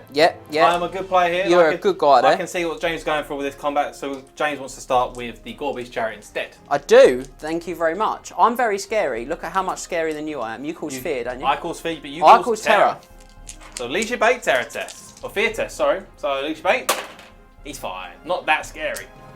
No, he's cool. So you're probably going to go first, I'd have thought. I'm I'm initiative 5 on the top. 3 for my guys on the top and 1 for my cat. 4 wounds left? 4 wins left. You're about to die, mate. Got 4 Might be. attacks. Strength 5. So, weapon skill 5, weapon skill 4. 4. So hitting on 3s. Oh! All of them. All hit.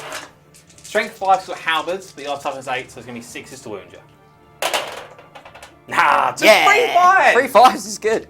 So no wounds from the guys on the top. So my Your crew, crew are hitting you on 4s. They are hitting me Shame on we 4s. didn't get that extra attack.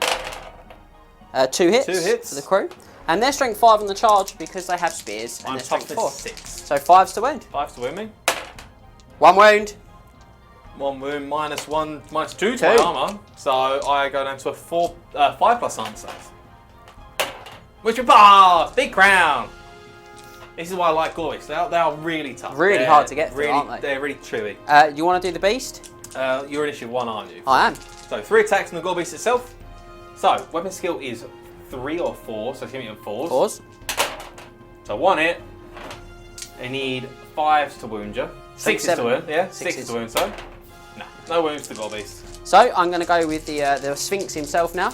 A Sphinx, he'll have a go. I knew you were going to do 4 that. pluses.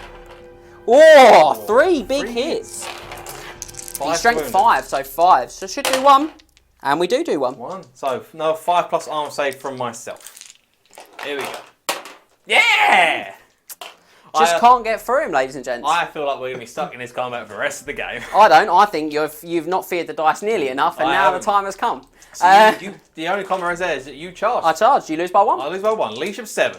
Or am I? No, it doesn't matter. It's the same leash as Egrimm. So leash of 7. So boo. yeah, we're going to be here all game.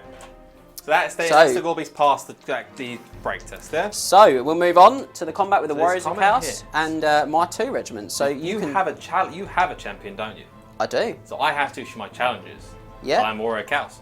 My unit champion issues challenge. And I will happily refuse. That doesn't particularly matter who you refuse with, because they don't go to either of my champions refuse. Either of the champions. I will be going first.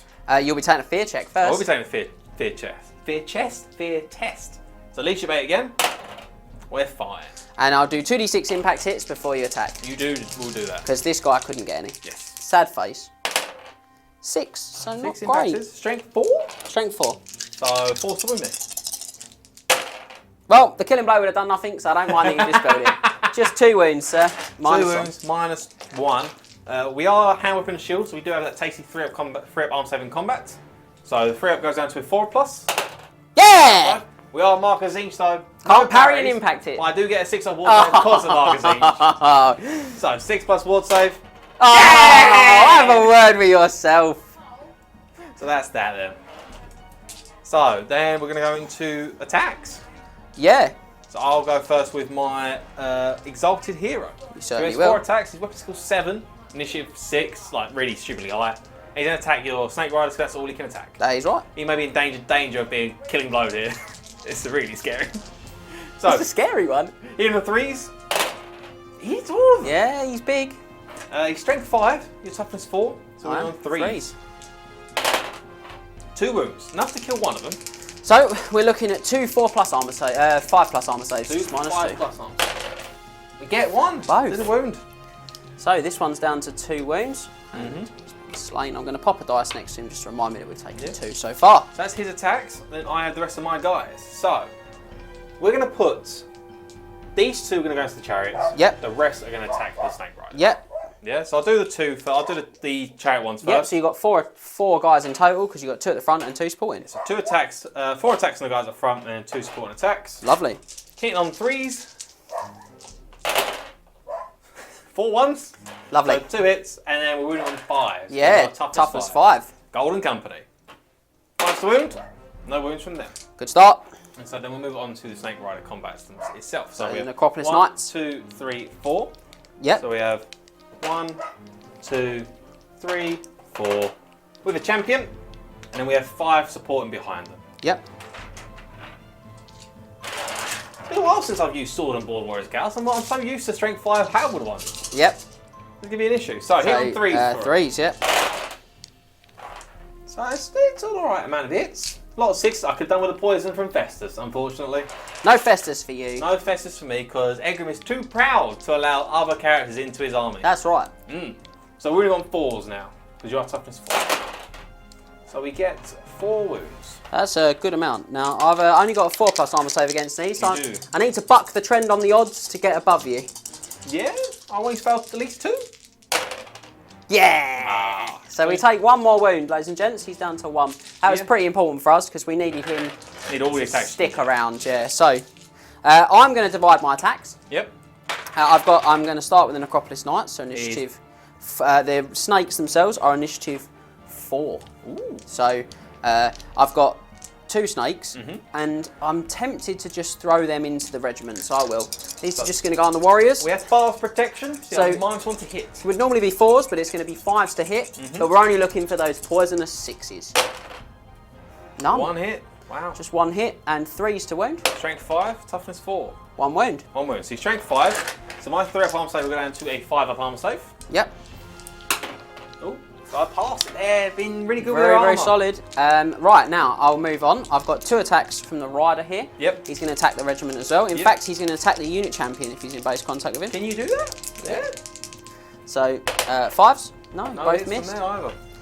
We're going to go 3 attacks on the exalted hero from my unit champion. Yep. These are 6s to hit. Cut him off. There, Kaiser. What's skill? 3 Yeah, riders. 6s to it, yeah. So, 6s. Whoa, here it comes. You roll that 6 again? Strength 5 on the charge, so he needs 4s. But if he rolls a 6, we get a killing blow. Ah! 1 wound, sir, at -2. -2. So he has chaos armor. He has a shield. And he has scale skin for a 1+ armor save. So 3+. So 3+ armor save is going to be... He fails it. He fails it. He failed his 3+ armor save, so the BSB is going to go down to 1 wound. Cool. And that's the snake unit done, isn't it? It is, yeah. So my chariot riders. I got 1, 2, 3, 4, because ridiculously they have 2 attacks each. So these are going to be hitting on 4s normally, but 5s because of your -1 from FARs. Yep. So 3 hits. 3 hits, and then strength 4 on the charge. Yep. So 4s. 4's to wound. 2 wounds. 2 wounds. So my 3+ armor save will go down to a 4+ armor save. I fail 1. But then we do have parry save of 6+, but then we have markers each, which does affect the parry save for 5+ ward save on him. You fail both because -1 to your armor save. I did, yeah, I rolled 3. So it's 1 pass parry save, and the other one will fail. Well, So we've you'll killed get 1. Then we got our steeds, all 4 of them. Steeds, yes. 2 hits. The horse is going to kill more than the entire combat. 5s. 1 wound. 1 wound. So strength 3. Oh, okay, that would have been killing blow. No. So 3+ armor save because you're only strength 3 on the horse. They're fine. Fine. Then I've got 2 strength 5 stomps from the snakes. So 3 to wound them.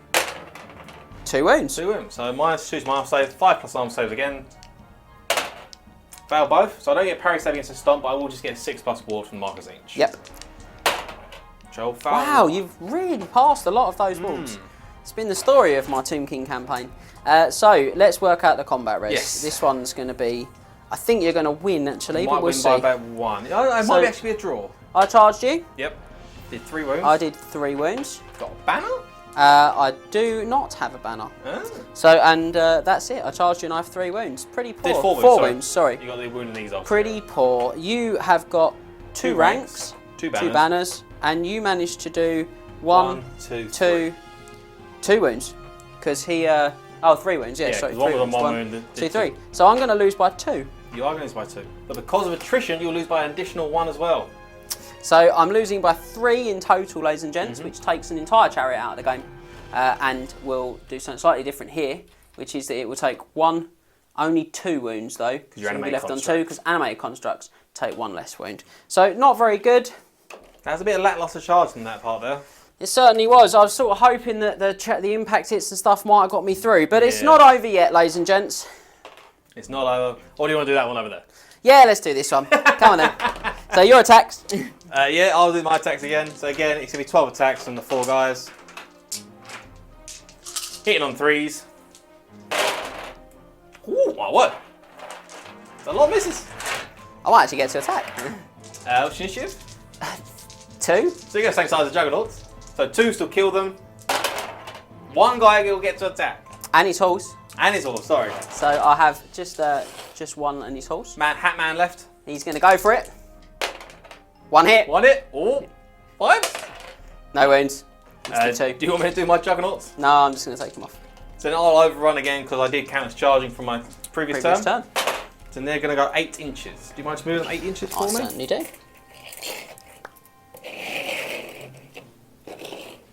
Right, come on then, here it is. And now the big one itself. What we've all been waiting for, ladies and gentlemen. Egrimm Van Horstman against the world. He does have the ID guys. I was just checking if it was on there. So Egrimm has to issue a challenge because he has Eye of the Gods. And the Tomb King Setep will obviously accept because he can't do anything but. But he will begin by doing his impact hits. He will impact hits, yes. 5. Impact hits. So We've got to randomise them this as should be well. the shooting, yeah. So on a 1 to 4, we hit the dragon. Ah, okay. So 3 on the dragon, 2 on Egrimm himself. So we are toughness 1 1! on Egrimm. So 2 plus is to wound Egrimm. 2 to wound Egrimm himself. 2 wounds, ladies and gents. Strength 5 or 4 for his Strength character? 4. Strength 4. I would, so yeah, I'll check just quickly because I've got the paper here, but I'm pretty sure it's just 4. It is just 4. Strength 4 for the chariot then. So we have a 4+ arm save for my 3+ go down by 1. Fail both. Ooh. He does have a 4+ ward save though, because he has a favour of Tzeentch. So he gives him a 5+ ward save combined with Mark of Tzeentch for 4+. So 4+ ward. Oh! Egrimm's down on 1 wound. Just like that, ladies and gentlemen. Tomb King's might be back in the game here. 3 hits on Baldros. 3 on Baldros. He's toughness 3, so 3. So 3s. 2 wounds. So he's strength 4 again. So he has a 3+ scaly skin again. So it's gonna be a 4+ arm save. So he fails 1. So he's down to 5 wounds. He's got 6. He has got 6 wounds. He is a Chaos Dragon. So what is your initiative, sir? It is 4 for Egrimm, 3 for Baldros. So the Tomb King is 3. So I'll do Egrimm first then. He's hitting on 4s. He's obviously got 4. Was he attacking the king or his chariot? What's toughness of the chariot is 5. 5. Toughness of the king's 5. 5. What's skill of the chariot is 3. 3. What's skill of the king is 6. So I'll attack the chariot. So attacking the chariot. So Egrimm's going to attack the chariot itself, hitting on 3s. 1 hit. And he's wounding on 6s because he's strength 1. Strength 1. No wounds there. So I'll let you do your attacks before I let Baldros just do what he needs to do. Well, I can't kill Baldros. I haven't got You enough. can't, but you can. I can kill Egrimm, so I'm going to try that. I'm weapon skill 6. You are hitting me on 3s. Only 2 hits. So with the that's all halberd. that's needed. Strength 6. Strength 6. If you've got magic armor, it doesn't work. I have chaos armor, which is not magic armor. Okay, but that doesn't work either because it's -3. So we need 2s. So toughness 1. You're gonna make me do this, aren't you? So he's got He has a 3+ arm save. yeah, so he's got 6 up. You're gonna roll a crown. Favour of Tzeentch. Let's go. No, you got an armor save first. Yes. 6 plus. Give him Louis a Tzeentch. Come on. No. And now his ward save. 4+ ward save. Otherwise, Egrimm goes down. Oh. Ah!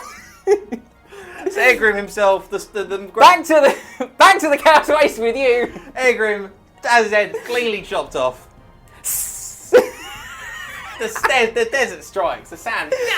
It was all a ruse. All of this is a ruse. So now, when do I do my monster reactions? Is it now or at the end of the phase? End of the phase. End of the So phase. Baldros goes for glory. Ah! So I think he's going to attack the chariot. So he has 6 attacks. I think he's going to burn his dark fire of chaos. Okay. Breath weapon. So he has 2 breath weapons. He's a chaos dragon. So this one's going to be the strength 4 one. Okay. So his 6 attacks from his normal attacks. Hitting the chariot on 3s. His weapon's got 6. Yep. So that is 4 hits. He's strength 3 or toughness 5. So 6s. 3 6s would be nice. That spell has been so powerful. It has. It's been really good. 1 6. Just the 1. He's on strength 3, so I'll get my chariot save 5+. 5+ arm save on the chariot. Nah. Takes 1 wound. It's down so to it's down 2. to 2. So now burn my breath weapon as well, which is not affected by the -D3 strength. No, so what's just strength 4, It's but it strength hits 4. random. It will hit randomly, yes. So 2 6 hits from the breath weapon. 6. So I kind of want this to kill the chariot. see what it hits. Yeah. Let's go, chariot. It's a lot of hit on Setep. 3 on Setep. 3 on 3. So on the chariot, I'll do 5. Setep itself, so I'm not going to kill him. 5s. 5, 6s. No, there's 5s. It's toughness 5. 5 to wound the Setep. Oh, you've got to let out your dice. So toughness 5 on the chariot, so 5 to wound here. Let's go. This could be massive, ladies and No gentlemen. wounds there from Baldros. And no, didn't kill the chariot, so I can't thunder stomp on his head. Well. You love to see it, ladies and gentlemen. This is why we got up from the pyramid complex this morning. I charged you, good sir, in the flank. 3 wounds. Doing 3 wounds. Did they one on the dragon as well? Yeah, I he did. did. 4 wounds. Have a wounds. 4th wound. Treat yourself. I did a wound. You did a wound. You lose by 5, good sir. Liche 3? It's happening. I'm in BSB range. It's happening. Oh dear. It's Oh, dear, happening. oh, dear. So, Liche 3 on the dragon. Oh, I saw the 2. BSB reroll. BSB reroll. Come on. Yes! Yes! Oh, that's upsetting. So Baldros is going to run away. That spell helped massively. Huge, wasn't it? Yeah. So I'm going to run away from the strongest unit, which is going to be The biggest unit, which is actually the unit of heavy, the unit of light horse archers. And I want you to know they're going to be the ones that catch it.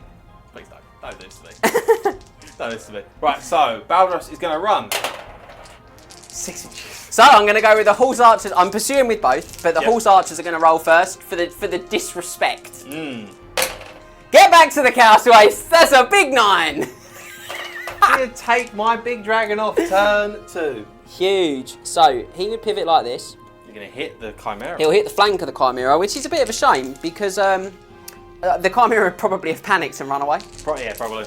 So let's overrun. 6. So if it's any consolation, I would have done it the other way anyway. So these guys went 9. So we move them up and out of the way. Clippity clappity. And then this guy goes 6. He's going to crunch there and then close the door for a downhill charge into the Chimera. I think the Chimera's maybe a bit angry at this point. I think I might have bitten off more than I can chew with that second part there. But great results, ladies and gentlemen. That's and this mission, 250 additional victory points for killing the general. It's big. It's big. I might pretty much have to wipe you off the board. Big moment, ladies and gents. Huge moment. So, with all of that excitement covered, I think it's now time for me to say, after a triumphant Tomb King turn 2, I'll pass over to the Warriors of Chaos for their turn 3. Yeah.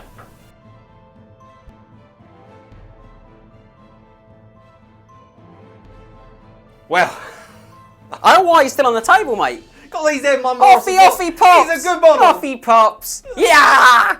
I'm still reliving it, as you can see, ladies and gentlemen. I'm still reliving it. What a victory. What a beautiful moment. We'll just have to make up for it by having more resplendent shots, so like a pictures of him later on down the line. Yeah, well, they'll be on social media like they always are. Or, just take your arm off the board, as I'm going to do. Well, there is a very real possibility that also will happen. Alright, so, yeah, that was not the combat I was expecting to go your way. I thought it was going to be that one. No, in the I middle. fancied that one as well. But no, we'll move into my turn 3. So, no charge, but we do have a Cage Fury test from the Hell Cannon. So he's going to pass. He's going to pass. I saw the 6 before I saw the 2, so I was like, oh, come on. So that'll be that. So no charges. Put those. There might be a charge, actually. Yeah! How far is that? 19 inches, 11 inch charge. Yeah? Yeah, why not? I'm gonna go. Well, you might as well at this point. Yeah, so the Chariot here is going to charge into the flank of the Khemrian Warsphinx. So this is all a bit hope. Yeah. Higgledy-piggledy there, isn't That'll it? beat all my charges because everything else either can't see or is already in combat. I think I might actually have to twist to you a bit as well. No. But yeah, That's it's it. 19. Yep. 19 inch charge, 11 on the dice. Yep. Do you want to blow the dice for me? I would, but it's not really safe. So, the 11 inch charge. Come on! Ah! It's a good roll as well. I saw the 5, I got hopeful. So we'll turn to face the Khemrian Warsphinx and just move 5 inches. Oh, and in prime counter charge range for the. Wait, they didn't tell us that, They can do anything if they can ride down a dragon. Cry. They drove him off. Crying out loud. Flap, flap, flap. So that'll be it for the movement. That'll be it for charges. So on to regular movement. We don't have any fleeing troops. So we're going to attempt to swift reform the Skull Crusher to Cormo here. This would help me if you failed, actually. We're not going to fail with Liche base. Okay. So they'll just turn, I think Jay's the optimal positions I want, and just directly trundle 7 inches We forward. could have a quick discussion about them coming back into the fray. Yeah, didn't they're we? going to cause some issues, I feel. So Can they make it past that building? I'm just going to twist them a little more Yeah. like that, so they would definitely be able to. Can they fit in that gap? If not, I might have to reform this for a different formation. So they are just shy of 8 inches wide, and they would need to So I'll just put one behind. Like so. reposition their centre. Yes. They'll be fine like that. They'll be like that now. So that'll be it for movement, because everything else is now in combat or doesn't want to move. So just so we're clear, that would have been done with a swift reform. Yes. Max would have checked the gap. Yeah. Being a little bit rushy there, aren't we? Because it's all got a bit exciting. It's all right. I've got blood pumping. Chaos Fire has not done much in the game. Chaos Dragons off the table. You love to see. My big monster. My big character. I do feel a bit bad about it. My big character. It went so much better than I thought it was going to go. Right, so now we're not going to move into magic phase because there's no magic anymore. No, there's not. You don't have any remains and play spells anymore, do you? I don't, because the thing that had it on it, I don't know if you know, I killed that. Really? Really? Is that how we're going to do this now, yeah? Was that remains and play as well? Wow. Actually, I might be lying. It might not have been. I mean, if it was. No, it wasn't. It was just X. So there's no magic. I also lose fast protection, but I think it did its job. Yeah, it was a great turn for you, and I think I'm going to struggle to actually deal with that regiment anyway now. Apart from, cats. Maybe, but they're not that killy. They're just very hard to kill. It's fun to sometimes terrified of them. So, danger close on the cat over there? Well, I can't really see anything else because I put behind a building. So if he does shoot anything else, I would have to scatter full. Yep. So I think we're going to danger close on the cat. Yep. So it's the Hellcan. So no magic because there's no magic casters in the game. In your side of the game, yeah. So we're going to go shooting phase. We're going to go Hellcan over here onto the head of the Khemrian Warsphinx. You do have not mine, but the artillery dice and scout. I do. I don't know if the camera lady wants to come round. She can see the action tight, and Max, you can chuck those dice on top of that hill if you want. Yeah. So we are going to go. Bang it's a dead hit. That's big. That's quite a good one. There's a big time to get a dead hit. It is. So it's strength 10 because we are Hellcan. We're better stone thrower than any of you pansy bony boys. Twos to me, twos to win me. Twos to win the cat. Ah. Big 6. I need the 6 again now though. It's 5. It's 5 5 wins. I want the 6. You want the 6? Just to show let me know. Just to see it there. No one gets monsters, not now. No one's allowed any. So we need 6, 5 plus to kill the cat. Oh! Well, that's put me in good stead to get rid of it. 1 wound left, ladies and gentlemen, on that one. I will say it's put me in good stead to actually get rid of the cat. Quite good. That was scary. It was scary. That was a scary one. That's all my shooting is now done because the Djaf is in combat, trying to fight his way out. He is. So we're going to move into combat now. I think we're going to go into... We'll do the grind fest here. So you are very scary. I'm much scarier than you. Look at me be scary. I mean, literally, mate, I'm like a 20-foot tall cat. I got a big purple gorilla. Made of stone. I have a big purple gorilla. Maybe you might have heard that on the camera, me pounding my chest there. So, fear test for the Gorbeast Chariot. BSB reroll though, because he's going to need it. Yep. Oh, he's fine. He's okay. So you would attack first, sir? I will attack first. So the guy's up top with 4 attacks, hitting on 3s. So 2 hits. I need those 6s again. 6s to wound. 1 6, strength 5. So I don't have a save against that because I've only got 5 up, so I'm down to 3 wounds. He's down to 3 wounds. So your attacks, your guys up top go for next. Yep. So I'm hitting you on 4s with my 4 riders, which are Tomb Guard. So 2 hits. 2 hits, and then 6 to wound next. You're on strength 4. Strength 4, yeah, and you're toughness 6. Toughness 6. No wounds from me. No wounds there. And so the cat is initiative 1, so my Gorbeast will go next. Gorbeast goes next. Hitting on 4s. Here's 1 hit. Strength 5, so he's winning on 6s again. So my cat has 4 attacks. It does. He's hitting on 4s as well. Yes. Oh! The quad crown, ladies and gentlemen. Yep. I've wasted good dice. 5 to wound. It goes 5 4 once. Really, almost was. So, yeah. I win by 1? You win by 1, which becomes 2 because of the attrition. So I would lose by 2, but because I'm an animated construct, I take 1 less wound, and I'm down to 2. Ooh. Not good, not cool. Very much a grind fest now. This point. I'm in a lot of trouble there. So, and now we're going to move into... We'll leave the Chimera. We'll leave the chicken and the Chimera over there. Yeah. See what I did there? Chicken and the Chimera. Oh. Blade slick with the blood of a cow still, sir. So we're going to go into the one in the centre, the big unit fight here. I call Sphere. You do call Sphere. So my fear test for the Warriors Chaos. He's a foul. Fail. I got BSB reroll though. Pass this time. I've been failing a lot of them. BSB saving you though. He's saving my life. And you are the gods. I do have to challenge out. Yes, the unit champion will challenge. And my Necropolis Knight will accept. Of course he will. I want you to know that the unit champ's going to actually deck him in. He may well do. So I'll do my attacks first. We'll go with the unit champ. Just here. So he's hitting on 3s, which is 5. He's got 1 hit. He's wounding on 4s. Got 1 wound and -1 to your armor. So 4+ armor save. It is. No, he Nice, fails it. takes a It's wound. down to 1 wound. That's not good. So 3 attacks from the snake. Hitting So on 4's to hit, fours and now, 6 are poisoned. Wow. Or not. 3 attacks from the rider. 4's to hit. 4's to hit. 6 is 4's to hit. 1 hit. 1. 6 is killing blow. 6 is killing blow. Yeah! I get parry save, I get killing blow, don't I? You do. So I have a 5 up parry save because the mark is inch. So 5 plus. No! Ah! Killing blow. Slice his head off. Time to head off. Oh dear. You need to be stopped with that sort of stuff. Alright, now into this one. So I might as well put. You could say I need to cut it out. So we're going to put 3 guys into here. So Yep. there's no point doing over there. So these 3 from that way are going to go into the Golden Company. Uh-huh. So we have 2, 4, 6 attacks there, and 3 supporting attacks. Yep. Hitting on 3s. A lot of 6s. And wounding on 5s. Oh, 5. 5 wounds at -1. That's not good, mate. I've only No. got a 6+ armor save against that. You do. Failed all of them as Wow. well. So I'm down to 1 wound on my last chariot, and I think we all know how this is going to go now. Wow, that was pretty strong. Do you just want to take the movement trait off?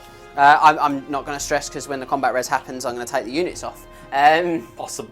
Oh, definitely. Possible. So my attack's back. I've Yep. got 4 attacks from the crew of the chariot. Yep. You know, 4s now. All We're hit. here. And wounding on 5s. Strength 3 normally. Strength 3 normally. 2 wounds. 2 wounds. Not bad. 3 plus arm save on the Warrior's Chaos. Oh. I failed. 2 5+ parries. 5 plus parry saves. +1. So you got 1 gets cut down again. Yep. And then I'm in a challenge, so I can't use my stomp, but I do have 2 horses You to have quickly horses. use. 1 hit. 1 hit. No wounds. So we'll work out the combat, ladies and gents, but I think you all know, all of you learned viewers at home, Yeah. know how this one's going to end. So Max has done 5 wounds on my chariots. He also did 1 wound in the challenge, so he's got 6 there. He's still got 2 ranks, and he still has 2 flags. And for my part, I managed to do a wound in the challenge and a wound on a warrior. So I've lost the combat by 2, 4, 6, 8. 9 because of the attrition. 9 because of the attrition. I've got 1 wound left in each regiment. So they Yeah. each take 8. Each take 9 wounds. He takes 8, he takes 9, and they are all dead. So you get to reform, sir. That's pretty strong. It's definitely up and down. So move like that. 4 minute, I think we're just gonna go like that. Yep. Come marching down the hill. Get my +1 to combat rest for charging down the hill. So that's that combat done, and we're gonna move into like the big fight now. Yeah, this is Big the last prize one. fight. So Chimera versus Setep. Setep. I call Setep, so I'm not scared of you. Setep is going to do D6 impact hits. Are they flaming impacted, or is that No. Setras that are flaming impacted? Cetra. Ah. So Setep is going to do 1. 1 impact hit. So he is strength 4, you are toughness 5. I am toughness 5, I believe, yes. So 5's to wound. No No wounds. wounds. I'm initiative 3. You're initiative 3. I think I'm initiative 2. Oh, well, I'll do my attacks then, sir. 4 attacks, hitting on 3s, so I'm weapon skill 6. 4 hits. It's enough to kill him. It's even better because I'm strength 5 and I have a halberd with the blade of flaming? Setep. It's not. Ah. So it's going to be 3 to wound the Chimera. Yes. 2 wounds. 2 wounds. It's not enough to kill him. No, but it is enough to strip him of his armour save. He does have an armor. I always forget they have an armor Yeah. save. So there's an armor save, but he strips his armor save, but I do have a 4+ regenerate save. Djaf Well, he grows 1 back, so he's got 3 left. Got 3 wounds left on my Chimera. And that's all your attack, unless your chariot goes, unless your horses go next. My horse is the same initiative as you. Do your attacks on the horses. 1 hit, 1 hit, no wounds. no wounds. Alright, so Chimera has a lot of attacks. He does. He has a hell of a lot of attacks. So, Chimera has 6 attacks base. He's not frenzied. I thought they were frenzied. No, they had D3 from the tower, But I yes, the think. tail, they have a rule called the Fiend Tail, which gives them plus D3 attacks, and if you're in my rear, I get +1 to hit with those attacks. Yeah, I'm not. So D3 attacks on the tail, 2 more attacks, for a total 8 attacks. So, do I put it on the king, or do I put it on the chariot? I'm going to put 5 on the chariot, Okay, 3 on the king. okay. So, the 5 on the chariot, weapon skill 3. 3 on the chariot, weapon Yep. skill 4 for the Chimera. To hitting on 3s. 3 So hits. 3 hits, strength 6. So 3s. 3, just toughness 5 for the chariot, yes. 2 wounds. And that will be enough to de-chariot him. He's off his chariot now. That could be a big moment. Chimera angry for the loss of the master, I suppose? Not Baldras, in Egrimm. The master? What? What do you call him? Oh no. So there we go. So then 3 attacks into the king, hitting on 4s, 1 hit, wounding on 3s, your toughness 5. 1 wound, -3. So I'm going to be straight to my ward save of 4+ from the Crown of Bhagar. Yes. Loves it. But crucially, you are now on your feet. I am. You're going to get stomped on. I am. So D6 thunder stomp attacks onto the king. Oh, have a word. This is what you get. This is not good. This is what you get. This is not good. 3's to wound him. He's only 3. He's not going to kill him. It's not going to get... Well, the crumble might. The crumble might, yes. So 4+ ward saves, ladies and gents. We'll go one at a time. Build the Oh, suspense. oh. Oh! Oh! Oh! Oh my. You're in a lot of trouble now, mate. I am in a lot of So trouble. he charged you In the flank. in the flank, Down a hill. down a hill, and he did a wound. He did do it. He did do a wound, yes. I And did you 2 wounds. 2 wounds. I did by 2. You lose by 2. I'm Whole leadership 2! Leadership 5. Are they 5? They're leadership 5. Chimera, I'll double check. They're 5. They're very low leadership. They're leadership 5. So leadership 3. I mean, Let's do it. Baldras leadership 3. It's doable. Go on. Go on. Pass it, please. Ah! One dice fail. Well, I don't think I'm going to be in BSB range either. I'll double check it for good measure here. I'm going to say no. No. That's a big no. Setep angry. Angry. Pursues aggressively. It's like Chimera. It's going to be running 10 inches. I've got to roll 11 because I'm -1. You are. I'm also -1. No, it's from pursues, not Game from... 5 is fleas as well. Oh, so I've got to roll 10. You got to roll 10. You got to basically roll equals what I'm doing. Oh! I thought he was going to do it. Saw the 5, so I'm going 9. And you're going 6. Just behind them, like that. Like so. And that'll be it for my turn. That is 3. a shocker. That was pretty big. That was pretty huge. The Tomb King, as I'm now going to call him, Monster Hunter. Look here, Extraordinaire. Get off my lawn! You darn kids! He's ready, mate. So no, that's the end of Chaos turn 3. We're going to move into Tomb King's turn 3.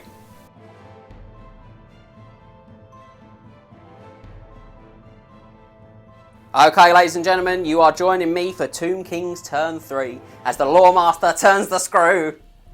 He's turning it tightly. It's looking good for me at the moment, but I think we can both see where the next few turns are going, and I'm in a lot of trouble in those next few turns. They're going over there. They are.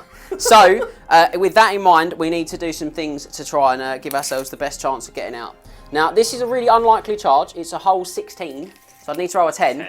But you do have to take a terror test if I call And for I it. am infamous for my failed You terror are. test. So my Khemrian Warsphinx, the left hand of Bhagar, is going to declare a charge on the Warriors of Chaos. Do my terror test now. You do immediately. So leech rate for the terror test. Don't fail this, please. Here we go. Here we go. Every time it's against you a terror test. I know. BSB reroll. Oh. Thank you. Now, one that you definitely can't do anything about You is don't need to charge the King chicken. Setep charging the rear of that Chimera. I'm getting no +1s to it because I'm not staying in combat, am I? No, you have to automatically I run. have to flee. Just here. Here we go. So his flee distance is going to be 4. 4 inches. He might still be on the board. He is. Setep has to charge him next turn. No, but if I hit him, he's destroyed. That is very true. You still have your charge too. Which is 7 plus 4. 11. I think Very actually- much. He's off the board. Setep's off the board. So yeah, no, Setep's alright. I'll say this though. It's put me in danger zone. Because this can't see it. He's off the board. Yeah. Maybe. Now, this one's a big one. We need a 10. Doing a 10 on the cat. Is the luck going to roll with us still? Is it? Ooh! It is not. No. No, just a 9. So 5 inches 5 up. straight And he forward. hasn't actually really lost very much for that though, because he only moves 6 anyway. Yeah, he's only lost an inch. So, But you give him an inch, you give me a mile. we're gonna go back to the remaining move subphase now, and we're gonna move these. Just turn these guys around so they can skeletal fire. horse archers. They are. This guy is gonna walk 6 to here. He's going to try and laser beam. He's just gonna try and protect his mates. I'll run him down, mate. To be honest. Where are these guys going? 2 inches backwards. Pivot a little more at the end. Right. I get this back this You turn, do get that back this turn. which is helpful. You're going to watch him die this turn as well. That's it for movement? It's a war machine. It can pivot in that. Yeah. Pivots in them. Yeah, but yeah, it's there. So magic. Magic phase. No big dice again, please. It's a 7 to Max's 5. Just 5 dice. I have no channels left on the board. So I do have 1 still. On 6. No. No. Better Casket of Souls. Gives me the big 3. The magic has been dominant for Oh, so strong. And I've been waiting so much of this campaign for it. all campaign. Yeah, I really have. So, woo, we are going to have to make some things happen. Oh, we certainly are going to make some things happen, ladies and gentlemen. Where are we going? We're going to start by going for a very big, maximum ranged Kassar's Incantation of the Desert Wind. So this one I need a 16 for. I've still got 1 rerollable dice. So, I'm going to throw 3. I'm going to throw 3. Go on then. Go any other. Wow, cast? no, it's not. It's not good. What's it cast on? It's cast on a 16. Can you even? You can. Just I think. About. So I'm gonna start by rolling my last Soul Staff dice. Reroll for 3. I think we're in trouble. You can't. 7, 11. No, I can't make Even it. with a D3. So he's failed. I was hubristic. Wow. Okay. So, but Wow. we're not done yet. We're gonna start with a Spirit Leech. Yep. 2 dice. Oh, you saw that, haven't you? I do. He's gonna target him. Who's he for? Just one random. Just one dude. of them on a 9. What's the issue with this dude? 8. Yes, dice off. Yeah, go for it. Yeah. 1 dice roll off, Max. I get 2. Oh. Ah. Shocking. I had all the opportunity again. Play bold. 5 dice. I'm going to go Light death. light of death on these guys. So it's light of death onto the Skull Crushers of Khorne. It certainly is, and that's a 16. This is the big dice. It's low end on that. But not Easily stopped. Not a total power. No. Yeah. Easily stopped. So that was a pretty disastrous phase. Yeah. I was hoping to get a bit more out of it than that. I was probably a bit overconfident with my initial dice, but I was just playing the odds and just got it a little bit caught out. So, shooting. Indeed. 5 shots into the Warriors of Chaos. Yes. So, any magic items on them? No magic items. No. No, we do. We have the Blasted Standard. There you are. We have the Warriors of Chaos specific magic item. So, Blasted Standard is for any time you shoot the units, I roll D6. On a 2+, you half the strength of your shots. On a 1, you double the strength of your shots. I'll roll a 1. Watch this. No, it's your strength 2. I didn't know if you were going to have it because you said you were really Liche themed, and I'm like, it's a Liche banner. Yeah. So 5 shots, I'm strength 2. So Yes. 5s. 3 hits. From these guys onto the ones on the hill, Yep. and then it's now going to be 6s. No wounds. That actually did help me out there. Right. So we'll take the next 4 shots from these guys over here into the Warriors of Chaos. I do my Blasted Standard again. I do it per Yep. unit shooting them. Do So ya? yeah, so every time they get shot. So Blasted Standard from the unit from Warriors Inc. again. Ah, strength 6! Strength 6 this time, so shame I wanted the big unit for that. Yeah. But I got 1 hit. 1 hit from the strength 6. 2s. 1 wound. So 6 of armor save. Nope. Well, that's a dead warrior. 6 plus ward save for Zinchi. Nah, dead warrior. I can't believe the Blasted Standard come to bite me back. That's that. And then I'm going to go with the catapult next. You are. I'm going to drop that on them as well. So can I have You those? can. Yeah, because it makes you take a panic check if you It take does. any wounds. I'll do my Blasted Standard. Yep. Ready? Oh. Ah. So it's not going to be too high. So it's going to miss. Miss. Completely, I Been think. quite a lot of that in this game, hasn't there? Like There's been a lots lot of 8-inch scatters. 8-inch scatters. You know, obliterate another tree. Yep. You called me a deforester. I did, and I've just proven that I'm just as bad. And then the big unit of archers will shoot them. He's going to roll 1 again, ladies and gentlemen. Blaster standard. Last time this turn. 2+. Oh, there we go. So first one's 5s. 1, 2, 3, 4, 5 hits. This again? Yeah, I just took one out. 1, 2, 3, 4, 5 hits again. So 10 hits in total. Yep, So and 6 60s now. wound. None. No wounds. Blast standard actually did come in handy there. That's the shooting. So that's my shooting. That's a terrible magic phase as well. I maybe wasted it. So it leaves us just to look at combat, and we've only got one. The big stale fight. The big beastie fight, and I think I'm in trouble here. Yeah. I'm very scary though. I'm much scarier than you. You are scary. So fear test for my Gorbeast Chariot. He's failing it again. I should stop saying that. I cause terror, you cause fear. And he's passed it on the reroll. Passed it on the reroll. Yep. So then my attack's back. So hitting on 3s from the guys up top. Charioteers. 3 hits. Wounding on 6s. Got 2 wounds left. Yeah, 1 wound will kill him. No, I'm fine. No wounds there. And then you got your guys up top.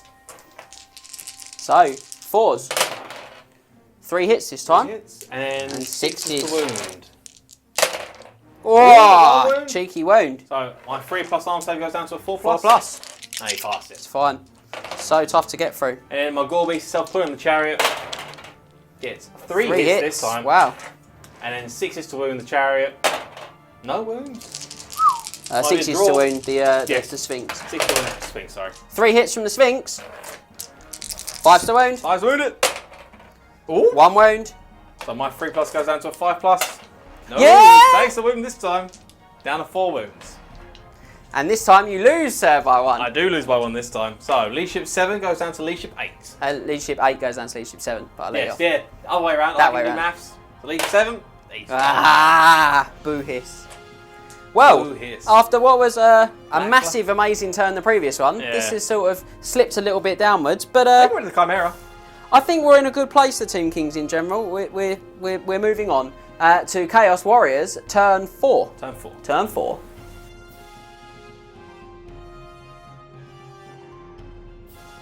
So, now come to it. The great charge of our lives. Into the Horse Archers, but before we get into anything exciting like that, we're going to go into Cage Fury at the beginning of my turn. So Cage Fury on the Hell Cannon. Leadership 9 again. He's fine. Rolling a lot of 6s though. I've rolled a lot of 6s. The Leadership have really been re-spiked this game. It's been scary. Has been, but no, we're going to charges now. So I think the obvious charge here is the Warrior's going to charge into the Skeletal Horse Archers. Yeah. So put that there for them. And then the Skull Crushers, they're going to go into the Hierotype. They think they're the big man. I think they're in very good position as well. They are. So we'll go to the Hierotype over there. So we'll do their charge first. Yep. I don't know what I'm going to need, but I think it's going to be pretty low. You need 3. So 3? 3 ones. No, that is On 1 dice. on 1 dice indeed. And these guys need a 3 as well. 3 as well for the Warriors Chaos, charging into downhill Archers. into the Horse Archers. 16-inch charge. That's a big one. So, yeah, I'll let you sort out them and I'll move these guys over here. Oh, that's not gone well. I'll sort them out because they're on a hill. It's going to be a bit of a pain to get I'll move those for Max too. they're ranked up. So that'll be all the... Oh no, I've got this one over here. He'll charge it, they'll charge... The Chaos Chariot here will charge into the cat as well. Yep. So it's probably going to be a little bit lower than last time. So, we need... So that's a 7 plus 8 to 13. 7 plus 8 is 15, sorry. So it is in. Yep. It has contacted the side of the Warsphinx. This has been a really awkward little thing here, hasn't it? Yeah. To sort of keep level. And this I'm just going to Leave that for there, a we'll moment. sort out Yep. between the turns. And that'll be it for the charges. No magic. No magic because he's dead, So shooting. unfortunately. So shooting. I think there's only thing really we can shoot. It's going to be the cat again. Yep. Khemri Warsphinx. So what's this one? The left hand or the right hand of Bhagar? This is the left-hander the Bhagar. left hand of Bhagar. It's on 1 wound. There'll be no hand left. There'll be no hands soon. So the Hell Cannon over here is going to be shooting into the Warsphinx over there. So let's see what happens with his shots. Ooh! Is he misfired? He has misfired. He's misfired! He's misfired. Couldn't see it from over here. I'm sorry I wasn't giving you 100% of my enjoyment there. He has misfired. The Hell Cannon has his own misfire chart. It could be interesting to see what's going to happen with him. I wouldn't worry about the miscast one. Thanks. Mate, so, misfire for the Hell Cannon. 4. I'm going to double check this. I think one's where he eats all his own crew, isn't No, it? one's that it just blows up. Oh, does it? Yeah. Oh, I think the 4 might be the miscast one. Aren't we all sad that it's not a 1? No, it eats D3 of its handlers. Really? Yeah. So He's going to eat all of them. the Hell Cannon has 3 Chaos Wolf handlers, so it's going to eat D3 of the handlers itself. Ooh. Eat 2 of them. Which means it's still at least leadership 9. Just. It's just leadership 9, 1 dwarf. Ah! So yeah, he's going there, and that's his shot waste. That's his shot not wasted, but done. And now we're going to go quickly into combat. Yeah. Very quick. Yeah. We'll go with the warriors there first. Okay, I'm very scary. Look at me be scary. You're a scary horse. Scary bony horse. Of course fear. No, we're fine. No, we don't fear the scary, the bony horse. No, you do not. I'm not going to bother making way. I'm just going to let the boys handle it. Okay. How many are we getting in here? Well, I'm the same width base as you, so you'd be 7. So all of them a then. whole unit. Oh, Yeah, so so the you won't B- need to make way. The BSB will get in then. Okay. So BSB hitting on 3s. All hit. All hit indeed. And he's going to be killing on 2s. 2s. You're going to kill 3 of them. Okay. And then I'll do this handful of dice I've got in my hand here. Okay. Hitting on 3s. There's 6 dicing. So it's 3 guys. 3 guys, yeah. The laziness, ladies and gentlemen. 3 hits. Where he just doesn't. I'll go get the other dice if you want me to. 3 pluses. 3 pluses to wound. 2 more at -1. 2 6-ups. No, I don't. I'm just mounted, so I'm dead. Ah, so they're dead then. Ah! Sorry, Max. That's fine. We'll sort the unit out. Overrun or reform? We'll reform. To face the archers? To face the archers, yeah. Okay, so we'll do that, and we might as well do that in a minute when Yeah. we've done the other fights. To That's keep fine. it exciting. We'll do this combat here next then. Right, I cause terror. You do cause terror. So fear test for the chariot hit. He's fine. For the Gorbeast chariot, he's also fine. Cool. So I have D6 +1 impact hits from the charging chariots. You get 2. 2. A whole 2. The 2 impact hits from the charging chariots. He's going to be wounding on 6s. No wounds there. So then we have 2 lots of charioteer crew. Yep. There's going to be 8 attacks. Hitting on 3s. And then wounding on 6s. 1 wound, -2. Oh, he's in a lot of trouble, mate. That's He's going to him. have to kill a lot of stuff. And so then your crew back. I'm going to go to the right now. I'm the going to regular attack chariot? the Yeah. regular chariot because it's easier to win. It is easy to wound. So yes. 4s. 1 hit. And 5 wounds. No wounds. Horses. So the horses put in the regular chariot. 1 hit. 6s to wound. We are strength 4 for this horse, so you -1 to your armor save. Ah! Oh, saving my breath. What a mistake of a maker. So 6+. 6 plus armor. Ah! Clip clop. Clip clop. They Sphinx it's all over. And it is. now. We're just going to reform to face the other Sphinx. We think we're hard enough now. So that's that. Oh dear, ladies and gentlemen. And we're going to move into the last combat of my turn. Yep. Which is the Higher Titan. So you are scary, but I am frenzied. Yeah, frenzied, so you're immune to psychology. So how many guys am I getting? It will be just 2, unfortunately, 2, because of the building where it is. No worries. So 2 guys attacking. You'll have a support as well. That's- Apologies, so you'll have 9. So 9 attacks from the Juggernaut Riders. Yep, So they're hitting 3s. 3s. Yep. So it's to me 3 misses. So they're weapon skill 5 and I'm weapon skill 4. They Just are. for everyone at home. And strength 5 because of the source of weapons. So 5, so I'm 5 tough to for 6. wound. 1 wound at -2. Oh no, he's down to 4. Now 4 wounds. What's his initiative? 1? 1? Is 1? Yeah. Yeah. So my Juggernauts go before you then because they're initiative 2. Yep. So it's 3 attacks apiece from the Juggernauts. Yep. They're weapon skill 5. So weapon skill 3. Weapon So skill 4. weapon skill But 4. yeah, Sorry. 3s. So 3 still.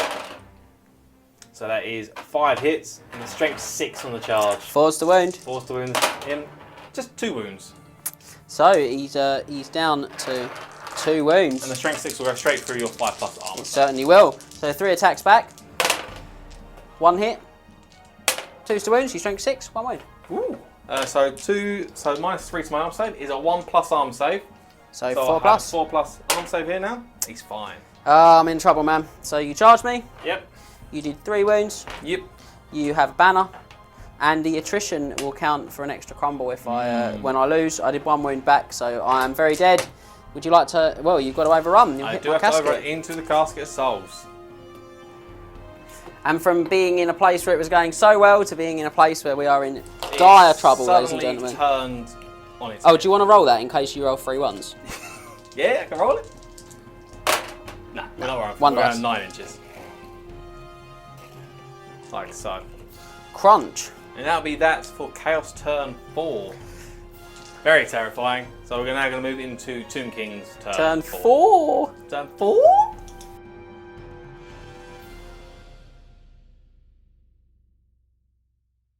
Okay, it wouldn't be a Scorching of Khemri campaign game if I wasn't starting a turn telling you to get ready, ladies and gentlemen, to look out for the Wondrous. Because the Tomb Kings of Khemri are going The big turn. to perform magical, mystical feats once more. If they manage to pull this off. I'm overselling it. So, we're going to begin by charging the left hand of Bhagar into the Warriors of Chaos, which will have to take a terror test. Yeah, I'm going to say that. We're banking on this terror test, aren't we, guys? Well, it would be nice. It's a 14, so I'm probably not going to make the charge. Hey, you got to get another turn. Now get a chance in next turn then, yeah? Maybe. So, terror test for the Warriors Chaos. Liche, mate. Oh, insane bravery. They're fine. So we're going to have to maybe put our mouth, our money where our mouth was there. I'm going to check to see if that's a flank or a rear, actually. And I think that Could be a flank. could be, yeah, a flank. I think, because he'll slide across, won't he? So yeah, flank. Okay, so with that in mind, I think that's all of our charges for now. You don't want to make this charge, that's the thing. The thing is, I could go for the front and go for the killing blow, but they're not going to kill anything. So, excuse me, little hiccup there. I am going to call that for my charges. So Lovely. So he needs a 8. needs an 8. Not impossible. Oh, he's only gone and done it. 18 inches. Stomping through the woods. Was that your purr? Is that a test? It's like a crunching purr. Ah, okay. Maximise Sounded there. really weird. That was much better than I thought it was going to be. Right, so now we are into preservation mode, ladies and gentlemen. Save those points. Got to save the points. Max, I'll get to pop them back on there. I've just slid around that tower. We might be able to get a long shot on them. King Setep of Bhagar will return to the board as well in this turn. He certainly will.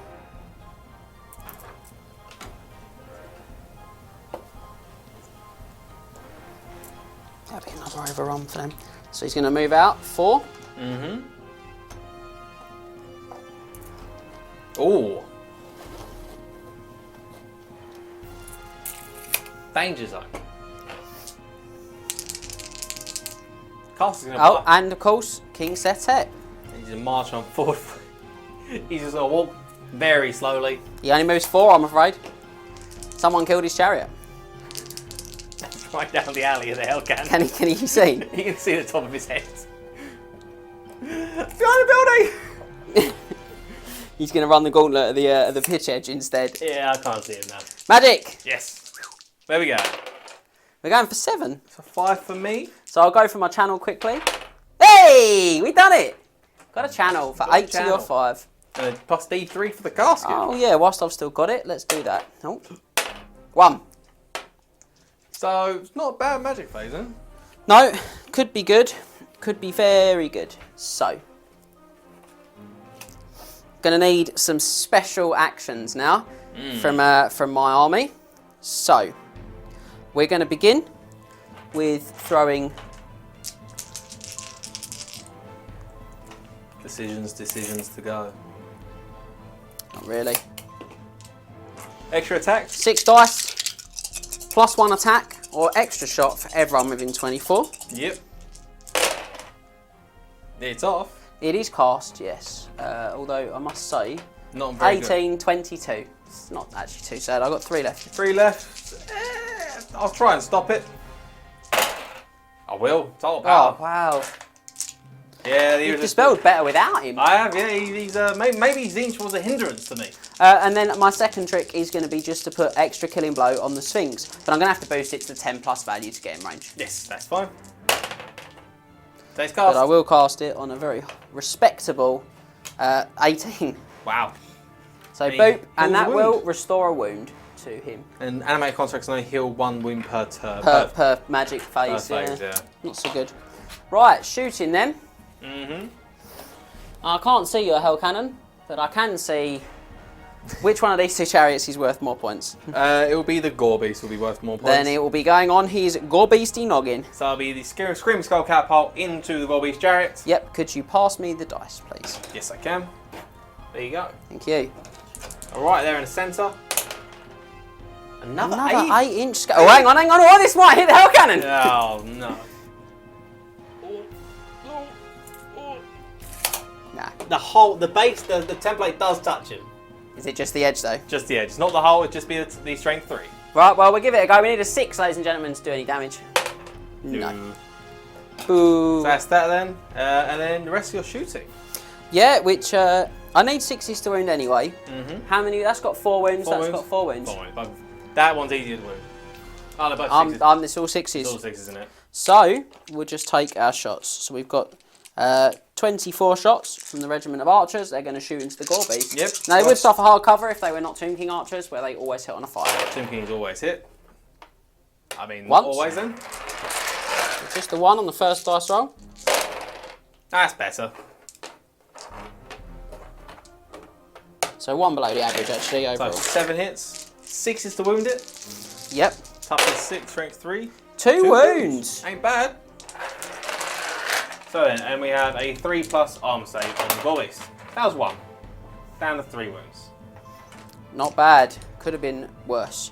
So, we're swiftly moving through now, I'm afraid. We are. It's going very as is the trend. And I've just realised what a shocking decision I might have just made. I was going to remind you that the casket can blow up. And possibly kill my Hierophant. Yeah, you ain't got war save, has That's it? the heat of the moment. You've seen this army list before. I may have studied it. I've played against the army list before. Yeah, twice. Twice? And won. Twice? Oh, No, once. So, fear for these guys. Fear for the Warriors Scouts in the middle. They are going to pass it, like so. And so we'll go, I'm assuming we're going to do that combat there first. Yeah. So we're going to do the Khemrian Warsphinx versus the Warriors Scouts. So I'll go first. You certainly will. So the BSB still hasn't got to stand and shoot yet because he charged on the flank. Come on, man. I want to kill something with his bow. So BSB, hit on 3s. Do it. That's all he needs. And he's 6s to wound him. No wounds. This is so scary now. And then you got 2 guys that Two come guys across. next So to it. 4 attacks. 4 attacks. Hitting on 3s. So it's 3 hits. And wound on 6s again. You need to have no wounds here. Oh! There's a chance here. There is Right, a so chance. we've got to look at this now. So we're going to throw our crew at your BSB. Because they kill and go on a 5+. Ooh. So they will need 5s to hit though, because your weapon skill is 7. You're up to 4. Oh, my weapon skill 3, the crew. Oh, 3 for the crew. Ah, well. So 5s. 5 split in. 1 hit. That's all you need. And 1/3 of the time, ladies and gentlemen. Strength 5? Strength 5. So 3's to wound. 4's to wound. 3's to wound. Type is 4. Oh, 4. Oh. Could just kill him out the killing blow. Yeah, it's just a wound. Just a wound. Ah! So strength 5 goes my 1 up armor save goes down to a 3 up armor save. Oh. 3+. Oh! Ah! He's fine. Boo. The cat will just swipe at him. Cat will just kill him. Now I'm going to blow the cat's breath. He still gets breath. Yeah, well, I was saving it for the Warriors. Yeah, that's true. of all people. So I think that we're gonna just Just attack the BSB. You know you want to go for the BSB. yeah 4s On the so it's the cat 3 attacking hits. the BSB. Yep, And he killing blows well, doesn't he? on a 6. Ugh. No, you just have to One. wound you once. So once again, 3+ armor save. Yep. On the BSB, strength 5, 1 up armor save. Nice. Ah, just not getting the dice, Nah. am I? Breath on the unit. Yep. 6 look really good again, but not so bright. 4's to wound. 2 Wow. wounds. So 2 4+ armor saves. 1 gets through, and there's 5, 6+. 6+ ward saves, no parry. So you get 1. And a thunderstomp. This is where it's going to get scary for me. 5. That's nice. It is. So 3 to wound them. 4.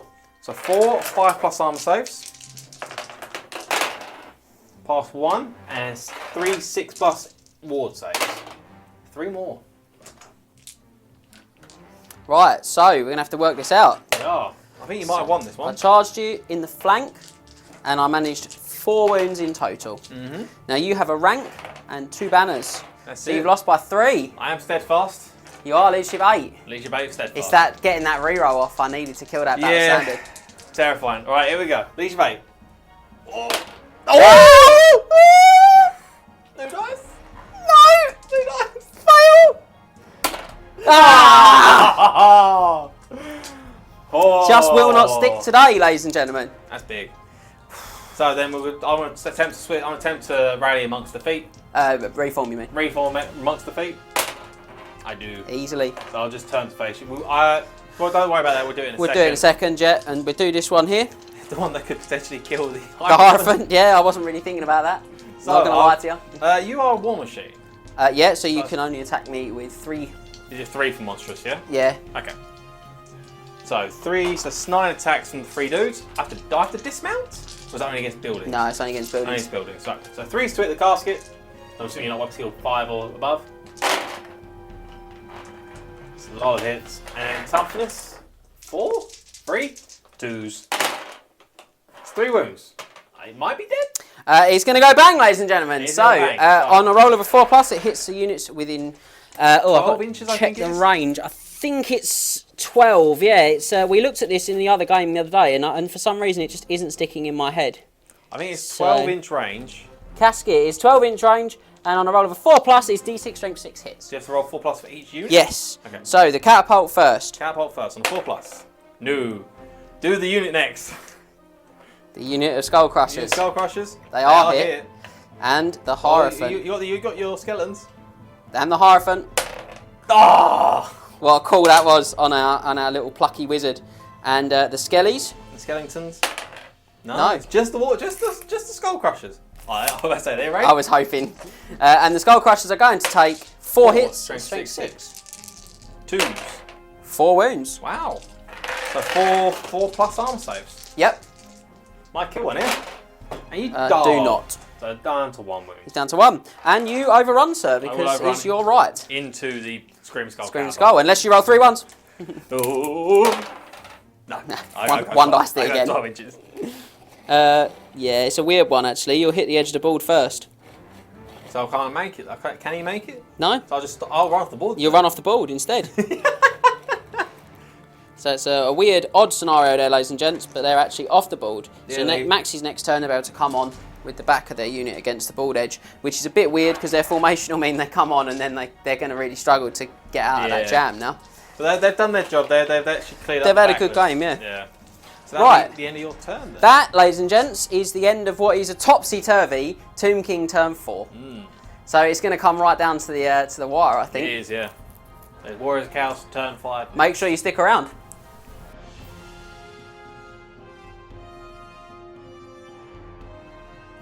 Well, we're going to move swiftly into Chaos turn 5.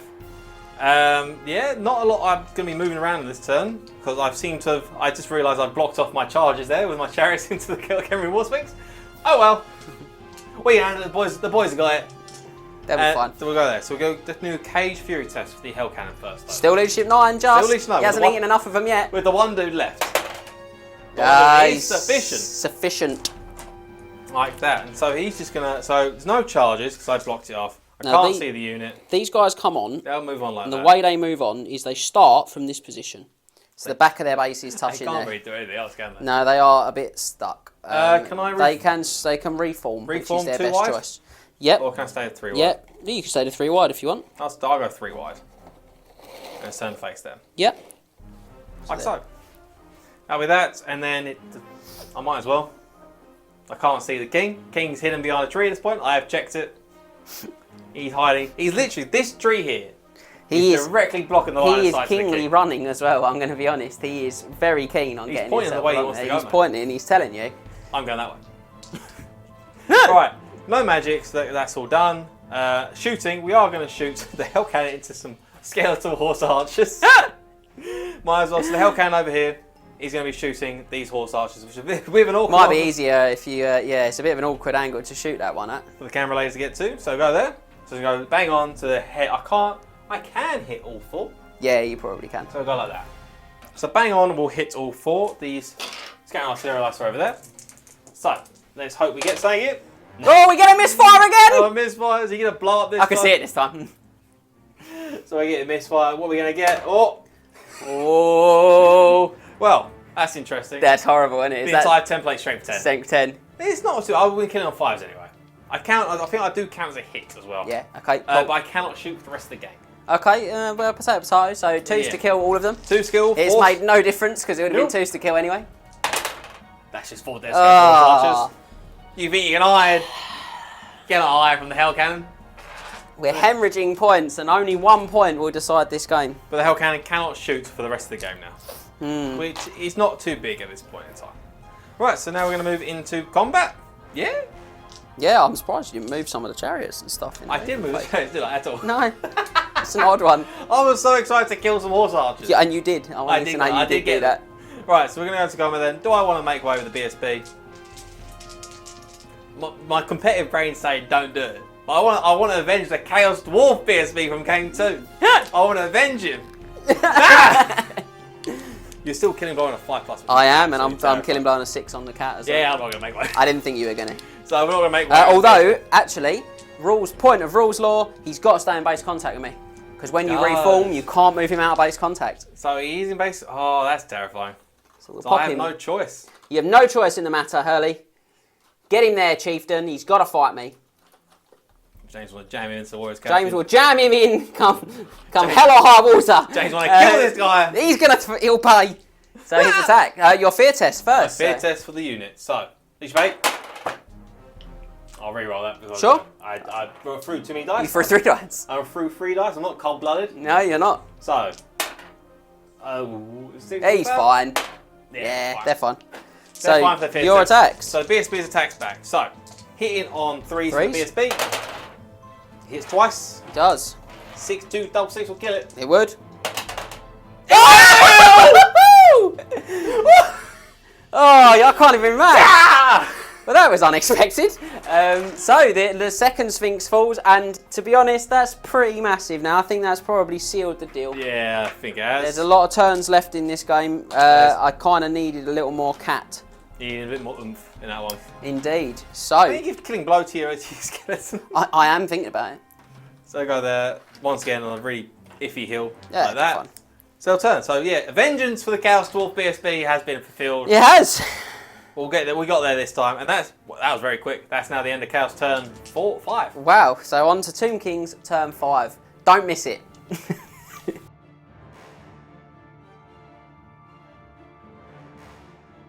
Well, you join me on Tomb King's turn 5, where I am desperately trying to pretend like I'm still winning. What is happening here? I am not going to be afraid of no Warriors of Chaos. As you shouldn't. You can't feel fear. Charge or be charged, baby. Charge or be charged. Charge or be charged, indeed. My archers are going to charge Warriors of Chaos. Yeah. Oh dear, oh dear. Is the Hierophant going to charge as well? No, he's not that brave. He's dead, he's not stupid. How far away are you? They are just over 7. So I'm going to stand and shoot! I'm going to need 4. Stand and shoot with the bow of the Asaph.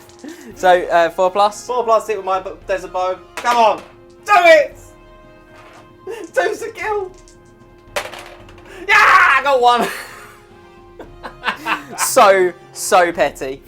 35 points to kill. How many points to the skeleton archer? 6. 35 points to kill, 6 points. Right, so let's hope I can roll 4 plus, ladies and gents.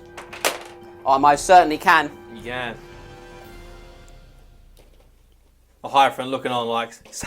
Ooh. Knew that was going to happen. There. Right, so remaining moves. Run away? He's going to move 4. Yep. Yeah, he is actually going to move into So it's the Hierophant hiding outside the Ark of the Skull Crusher. So that is correct. And the Tomb King is going to move up 4. Just because you can. Because he can. And we are going to go for some magic, because these turns are getting a bit quicker. They are getting very quick. So, magic is 3. And it is only 3. I got a channel. It is only 3. 3 to 2. Are we going killing blow on the unit? So we're going to go 2 dice. And we're going to go +1 attack from the Ptar's Incantation of Righteous Smiting on the skeletons. So we need to roll a 5. Yep. Wow.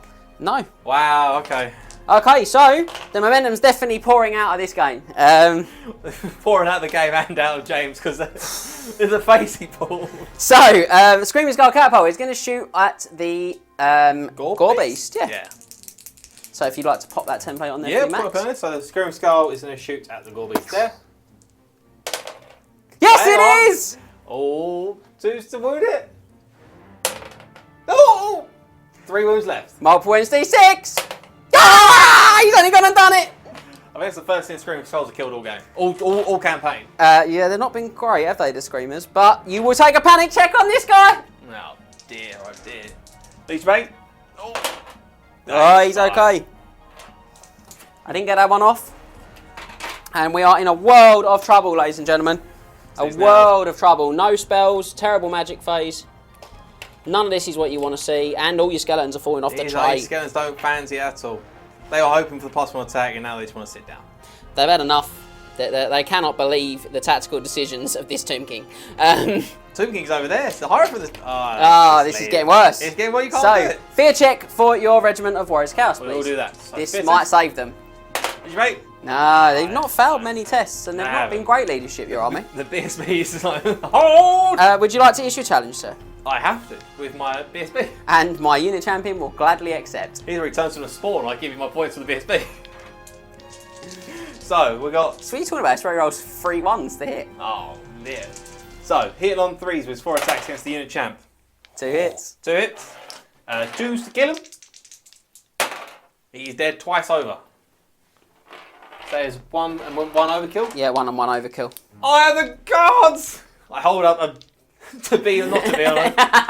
Alas, poor Yorick. Shakespearean head. Alas, poor Yorick. So, I are the gods. Let's roll my table because I kill something in a challenge. I get a benefit. Oh, I saw the 1. Eye shut. The eye is shot. He gets a he gets a reroll. He Okay. can use in a phase at some point. So that's Right. the challenge done, and I get the rest of my attacks. You do. So 6 attacks, well 6 guys are me attacking.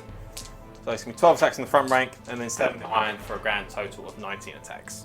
I think we're in trouble, ladies and gents. 5, 10, 15, 19. We fought the good fight. Fought the bony fight. So hitting on 3s with the Warriors of Chaos. It's a good amount of hits. It's not a bad amount of misses, actually, for me. And then we're going to meet on 3s. 3s to kill. Yeah. It's going to be 6 dead skeleton horse. Regular skeletons. Not horse archers. Regular archers. Okay, so you have killed 7, and I had 24. Yep. So I am going to lose a rank on the end because of the widths. So I'll lose 1 off of there, which means that you've effectively killed 8. I've got 16 attacks to come back. 16 attacks back. It's a decent amount of attacks still to come back. Gonna need some good dice though. We need 5s to hit. 3 hits. What's so still 2 then, yeah? Yeah, not even close to average hits. And 5s. Wounds. 2 wounds though, so that was above average. 3+ armor saves because you're only a skeleton. Fail 1. Justice. 5+ parry. Oh! Shield comes out. Glint. Ding.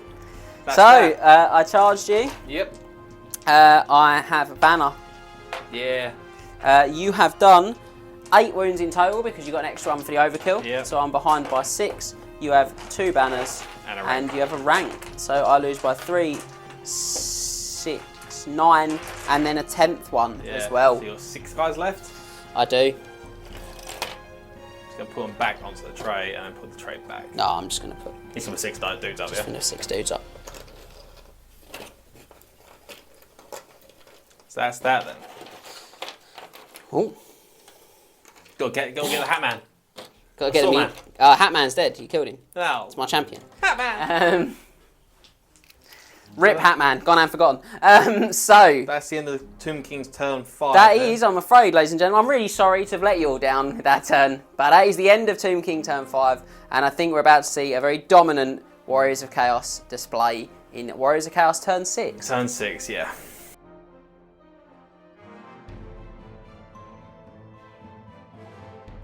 So, Chaos' final turn, the final turn. We lost Egrimm, And ages ago, like turn 2, we don't need Egrimm. No, you don't. You really don't. He's on here. We don't need a Chimera. We don't need Chariots. No. Apparently, just standard Warriors of Chaos will just kill everything. Doesn't particularly surprise me either. The Warriors of Chaos are very good. So we're gonna do. We have to do it anyway. We'll do a Cage Fury test. Indeed. So we'll see where he's going. So Cage Fury on the Hell Cannon. He's gonna pass it. He's gonna pass it again this turn. Excellent. So that's that. So charges. The Skull Crushers of the Corn are going to charge the Screaming Skull Catapult. And they're not going to be able to fail, ladies and They're not gentlemen. going to be able to fail. So Now, Max will throw some dice to make it look good. He'll throw his roll. Yeah. And his charge is 14 inches. 14-inch charge. Which he needed all of about 4 of. One dice it. Yeah, well, no dice it. No dice. Um, That's the... We're in combat there with the Warriors. And the Chariot are just... threatened. It looks scary. Very scary. And in the Hell Cannon, he only has a piddly 3-inch move. So he's going to go... whoop! Hi, come say hi from behind the building. So that's that. You ain't got any damage spells, have you? You can kill that. I haven't got any damage spells, no. So I think we can see very quickly how this is gonna finish.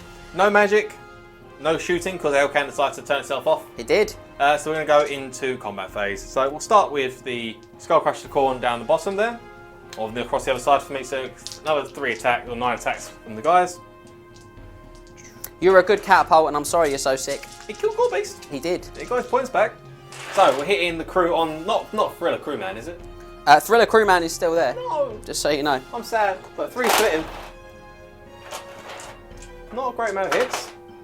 You only need 2 though, because this took a wound from its misfire. 2 wounds. Yeah, he's dead. Very dead, I'm afraid. Dead over. And they would have to overrun again. Probably off the board again. Which would be off the table again. Yeah. So they'll count destroyed, won't they? They will. So you haven't got the points. That's what you get. I forgot about that. That's big. So they're going to rough the board 8 inches. And that's the points for the Skull Crusher. That's not a small amount of points. No, it's not. But I want you to know, from the bottom of my heart, thanks. So I'm just taking off the board because they come back in my turn, and I don't have enough. You don't have another turn, so they do count as destroyed. If models end the game off the table, unfortunately, they count as dead. Yeah. Bit of a weird one. So and then this one here, this combat, you have no more challenges left. No, but I do cause fear still. You are very scary. You're a scary bony boy.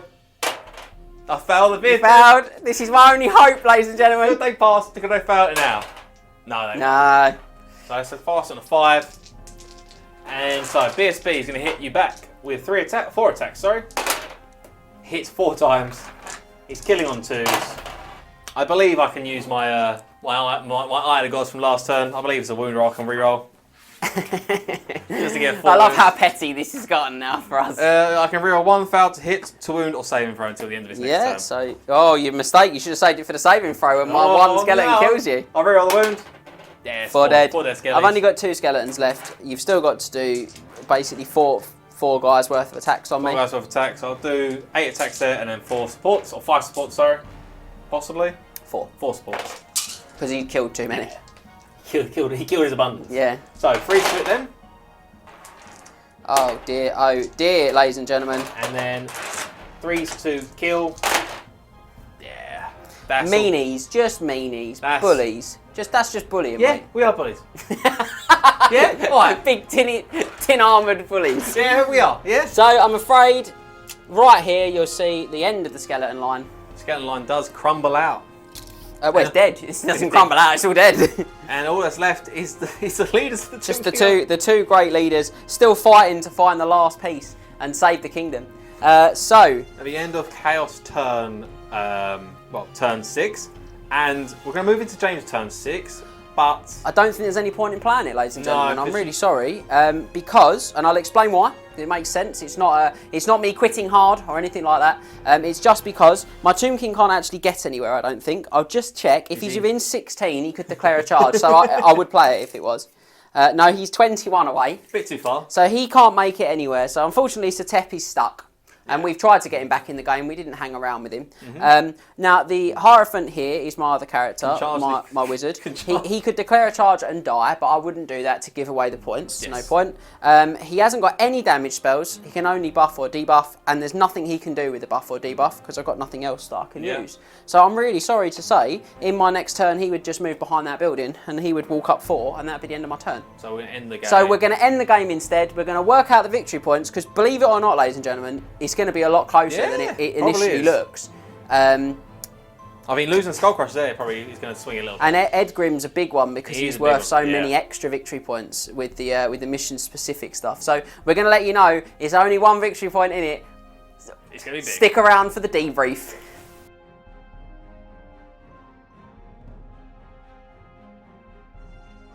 Well, what a ride it has been. Scorching of Khemri, 5 games, come down to this final moment. It did come down to And I can reveal that although you may have thought the Tomb Kings were royally defeated today, they were. Not by a large margin. But not by a lot, no. Not by a large margin. So Max defeated me by 137 victory points. So and in a regular game of Triple Crown comp, that's a 10-10 draw. Yeah, that is a 10, which is not terrible. I mean, to be honest, it's all because I got the 250 for Egrimm. You got 250 for Egrimm. You also got the points for the Skull Crushers, which you weren't going to get. Which I didn't earn, did I? So, I mean, I got some luck in there. I definitely was well beaten today, I think it's fair to say. So, that said, it doesn't matter that I was well beaten, because by a mile, my favourite moment of this entire campaign was my Tomb King valiantly charging up that hill and killing Egrimm Van Horstman. Pulling out, because game 1 he only killed Nobblers.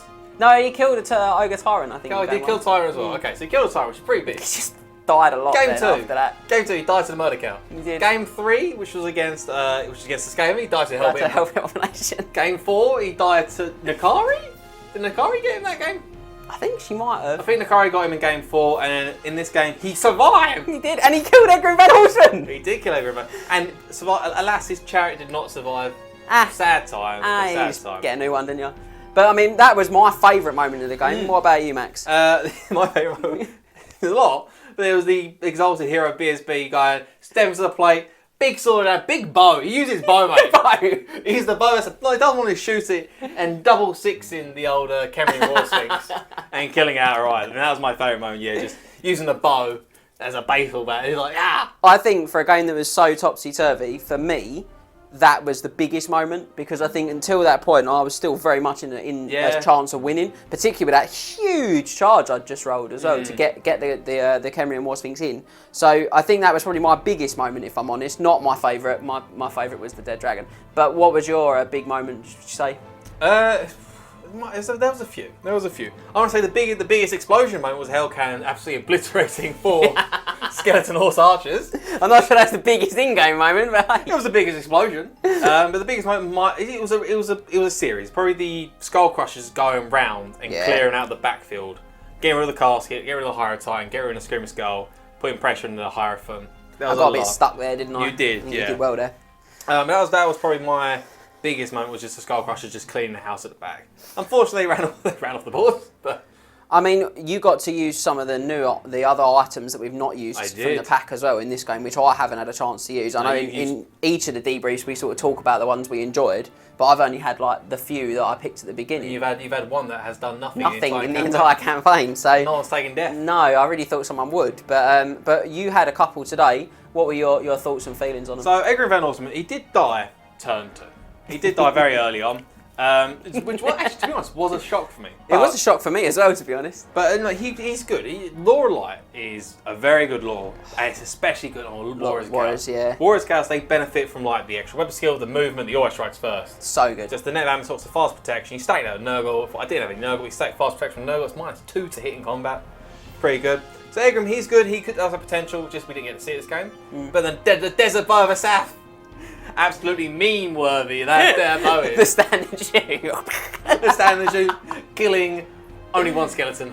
It's not horse archer. Regular archer. Not even, he hadn't got an horse, mate. No, just between the eyes. Betwang, indeed. Between the eye holes. But no, so I enjoyed the Desert Bow. He actually has like percentage, it can kill a 6-foot monster. Yeah, it could. It can. Definitely could. Strength 5 multiples D3 and with 2 shots. It's got chops. That always hitting on 4 is awesome. Yes, that's big. So, but no, I enjoy the items I use in this game. They work quite well. Well, I hope you've enjoyed this campaign. It's been a huge blast, one for us. Yeah, we've had so much fun. Obviously, as I said at the beginning of this video and many of the others, when we designed the pack, it was for an event weekend. Yeah. People came, they played, but when you're running the event, you don't sort of get to actually follow the story yourself. Like a narrative like this. Super cool. So this has been really fun for me on a personal level as well. I hope you've enjoyed it at home. But rest assured, the story doesn't end here. It does not, no. You've now got, after we finish yapping, but before the end of this video, make sure you stick around because you're going to see the final twist in the tale, as I'm going to call it, or the tail end of the video, whatever one you'd prefer the idea of. But it's the final part of the story of the Scorching of Khemri, and it follows directly, or rather, it's followed directly on by the Light of Albion campaign pack, which we released a couple of weeks ago, not too long ago now, about 2 weeks ago. About a week or two ago, yeah. Yeah, so make sure you download that from triplecrownwargaming.com in the download section. If you fancy coming along and playing the campaign yourself, getting involved, we're going to be running that as an event weekend on the 16th and 17th of October 2021. There's a good chance by the time you see this, the tickets may have gone, but let's hope not. Let's hope there's still some left. And if there are gone, to get into contact with us, get yourself on the reserve list. Absolutely. And if anyone drops out, we'll get you involved. Of course. So stick around, see the end of the tale, and make sure that you get your copy of the Light of Albion because we are going to be playing that campaign very soon on the channel as well. So I want to thank you all for joining us on triplecrownwargaming.com today. Thanks for sticking around for all 5 games of the campaign. If you have stuck around, if this is your first game, go watch from the beginning. Go back. There's some mad moments throughout the campaign. There's some great content. Enjoy it. So, and we'll see you all next time back in the studio for another battle report coming very soon to triplecrownwargaming.com. Thanks. Thanks, guys. The desert hadn't seen battle this fierce for centuries. The armies of preservation fought on all sides to hold the necropolis. With the plan to reclaim the Ankh into its final stage, no sacrifice could be considered too great. In the din of battle, the first to meet were Emanuel Leibovitz and Gardach Threehorn. The beastmen goaded and antagonised the Elector Count, playing with her. As the duel wore on, under the blistering sun, the magic that sustained her youthfulness began to fail. With a colossal effort she swung her runefang, but to no avail. The Servant of Chaos dodged and parried before using his second cleaver to put a deep wound into her chest. Her blood spilled across the sands of Khemri, and the bright sky went dark. Next came Brute Scargut. The ogre launched himself with wanton abandon at Nehekhara. The vampire danced effortlessly around his clumsy attacks before a wicked strike of her own severed his jugular with a spray of viscera an orc cave painter would be proud of. Her victory was almost short-lived as the wily Skaven Ishka Fastclaw leapt from between a gaggle of bodies to assassinate the vampire queen. Unfortunately for him, he was bisected by the claws of Thalandor Doomstar's great eagle, which snatched up the vile rat mid-leap and tossed the Ankh piece to its grateful rider. The Wood Elf soared above the cacophony of battle to swiftly deliver this newly acquired piece to Setep. Enkari would perish next, sent back to the realm of chaos by a flurry of banishing magic. Egrimm had always had a talent for treachery, and Enkari's piece of the Ankh was now his. She never even saw it coming. After her earlier humiliation, Alaria was desperate for revenge. She found Hothar the Fae at the base of the Eternity Stair and quickly set about him, slashing and looping with ferocious grace as she drove the Cutlass of Frost towards the High Elf's heart, but to no avail. The Lord of Hoeth easily disarmed the pirate and moved quickly for a killing strike of his own. With a mighty shout, Alaria unleashed the Siren's Song on the unsuspecting Lawmaster, the fabric of reality tearing in a gory spectacle, as Hothar's eyes and ears exploded with blood. Never one to miss her chance, Alaria grasped Hothar's sword, drove her knee into his face, and bisected what was left. Soaring above her came Van Horstman, who reached Setep at the same time as Bolithrax. As mighty a warrior as the Tomb King was, tearing deep rents into the foul demon's flesh, the corrupting fire of Baldros saw what remained of both the Great Unclean One and Setep cast to the ground for the final time. So close together, the three pieces of the Ankh leapt from the Tomb King's remains and into the waiting hand of Egrimm. So it would be him. As the four pieces reforged themselves, they began to glow. Suddenly, as if from nowhere, a great shadow loomed over the Chaos Sorcerer. Smoke all around, and a mighty blade lanced forth from it and into the side of Baldros. The dragon staggered, the Ankh slipped from Edgrim's hand, and Nagash, the great necromancer, reached out his bony fingers to catch it. However, it did not fall that far. With another graceful swoop, Thalandor Doomstar on his mighty eagle had the Ankh in his grasp instead, inches from the waiting hand of Nagash.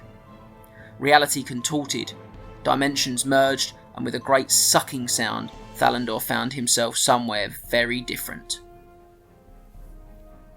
The chamber was quiet, eerie.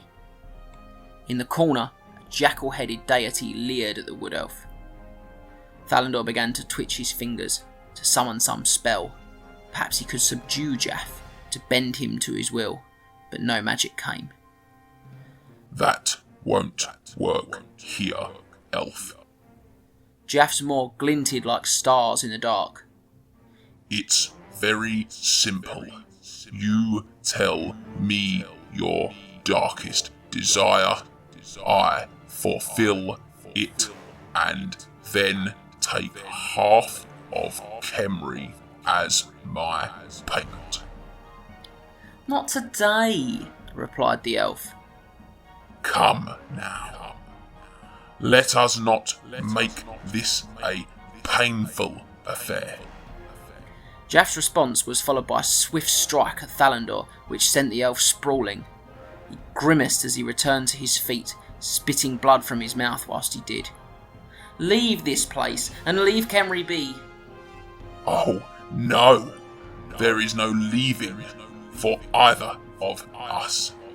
Well, not until we agree on a barter, at least. Thalandor stopped dead. His face began to contort into a smirk and then a grin. You cannot leave until we agree. Then you have trapped yourself here with me. I'm your jailer, a mere mortal like me, for I will make no bargain with you. Djaf snarled. You will experience pain the likes of which you could never imagine. Fine by me.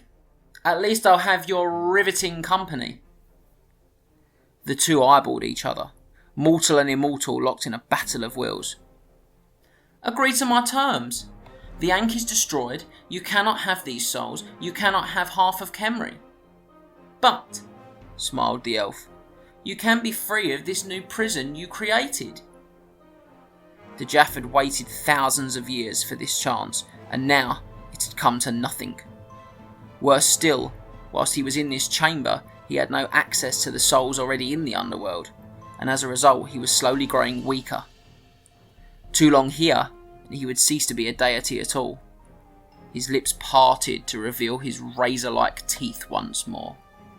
You are a fool, elf. I can give you that which you desire. When the time comes, they'll give it to me themselves. The elf's response was laden with arrogance. With this final interaction, Djaf relented. He accepted Thalandor's terms. Khemri was safe, and the Ankh was no more. Thalandor had done it. He'd done it all. It was he who convinced Setep to empty all Bhagar, to give himself the best chance to acquire the Ankh. It was he who encouraged the Tomb King to overcommit at Xandri. It was he who had gotten all the pieces to Setep at the proper moment. He'd kept Setep's eyes fixed on all but him, and now his time was at hand. Remember to tag your friends and like, subscribe and share today. What are you doing, mate? I'm sharing. head over to triplecrownwargaming.com and come and night the realm today.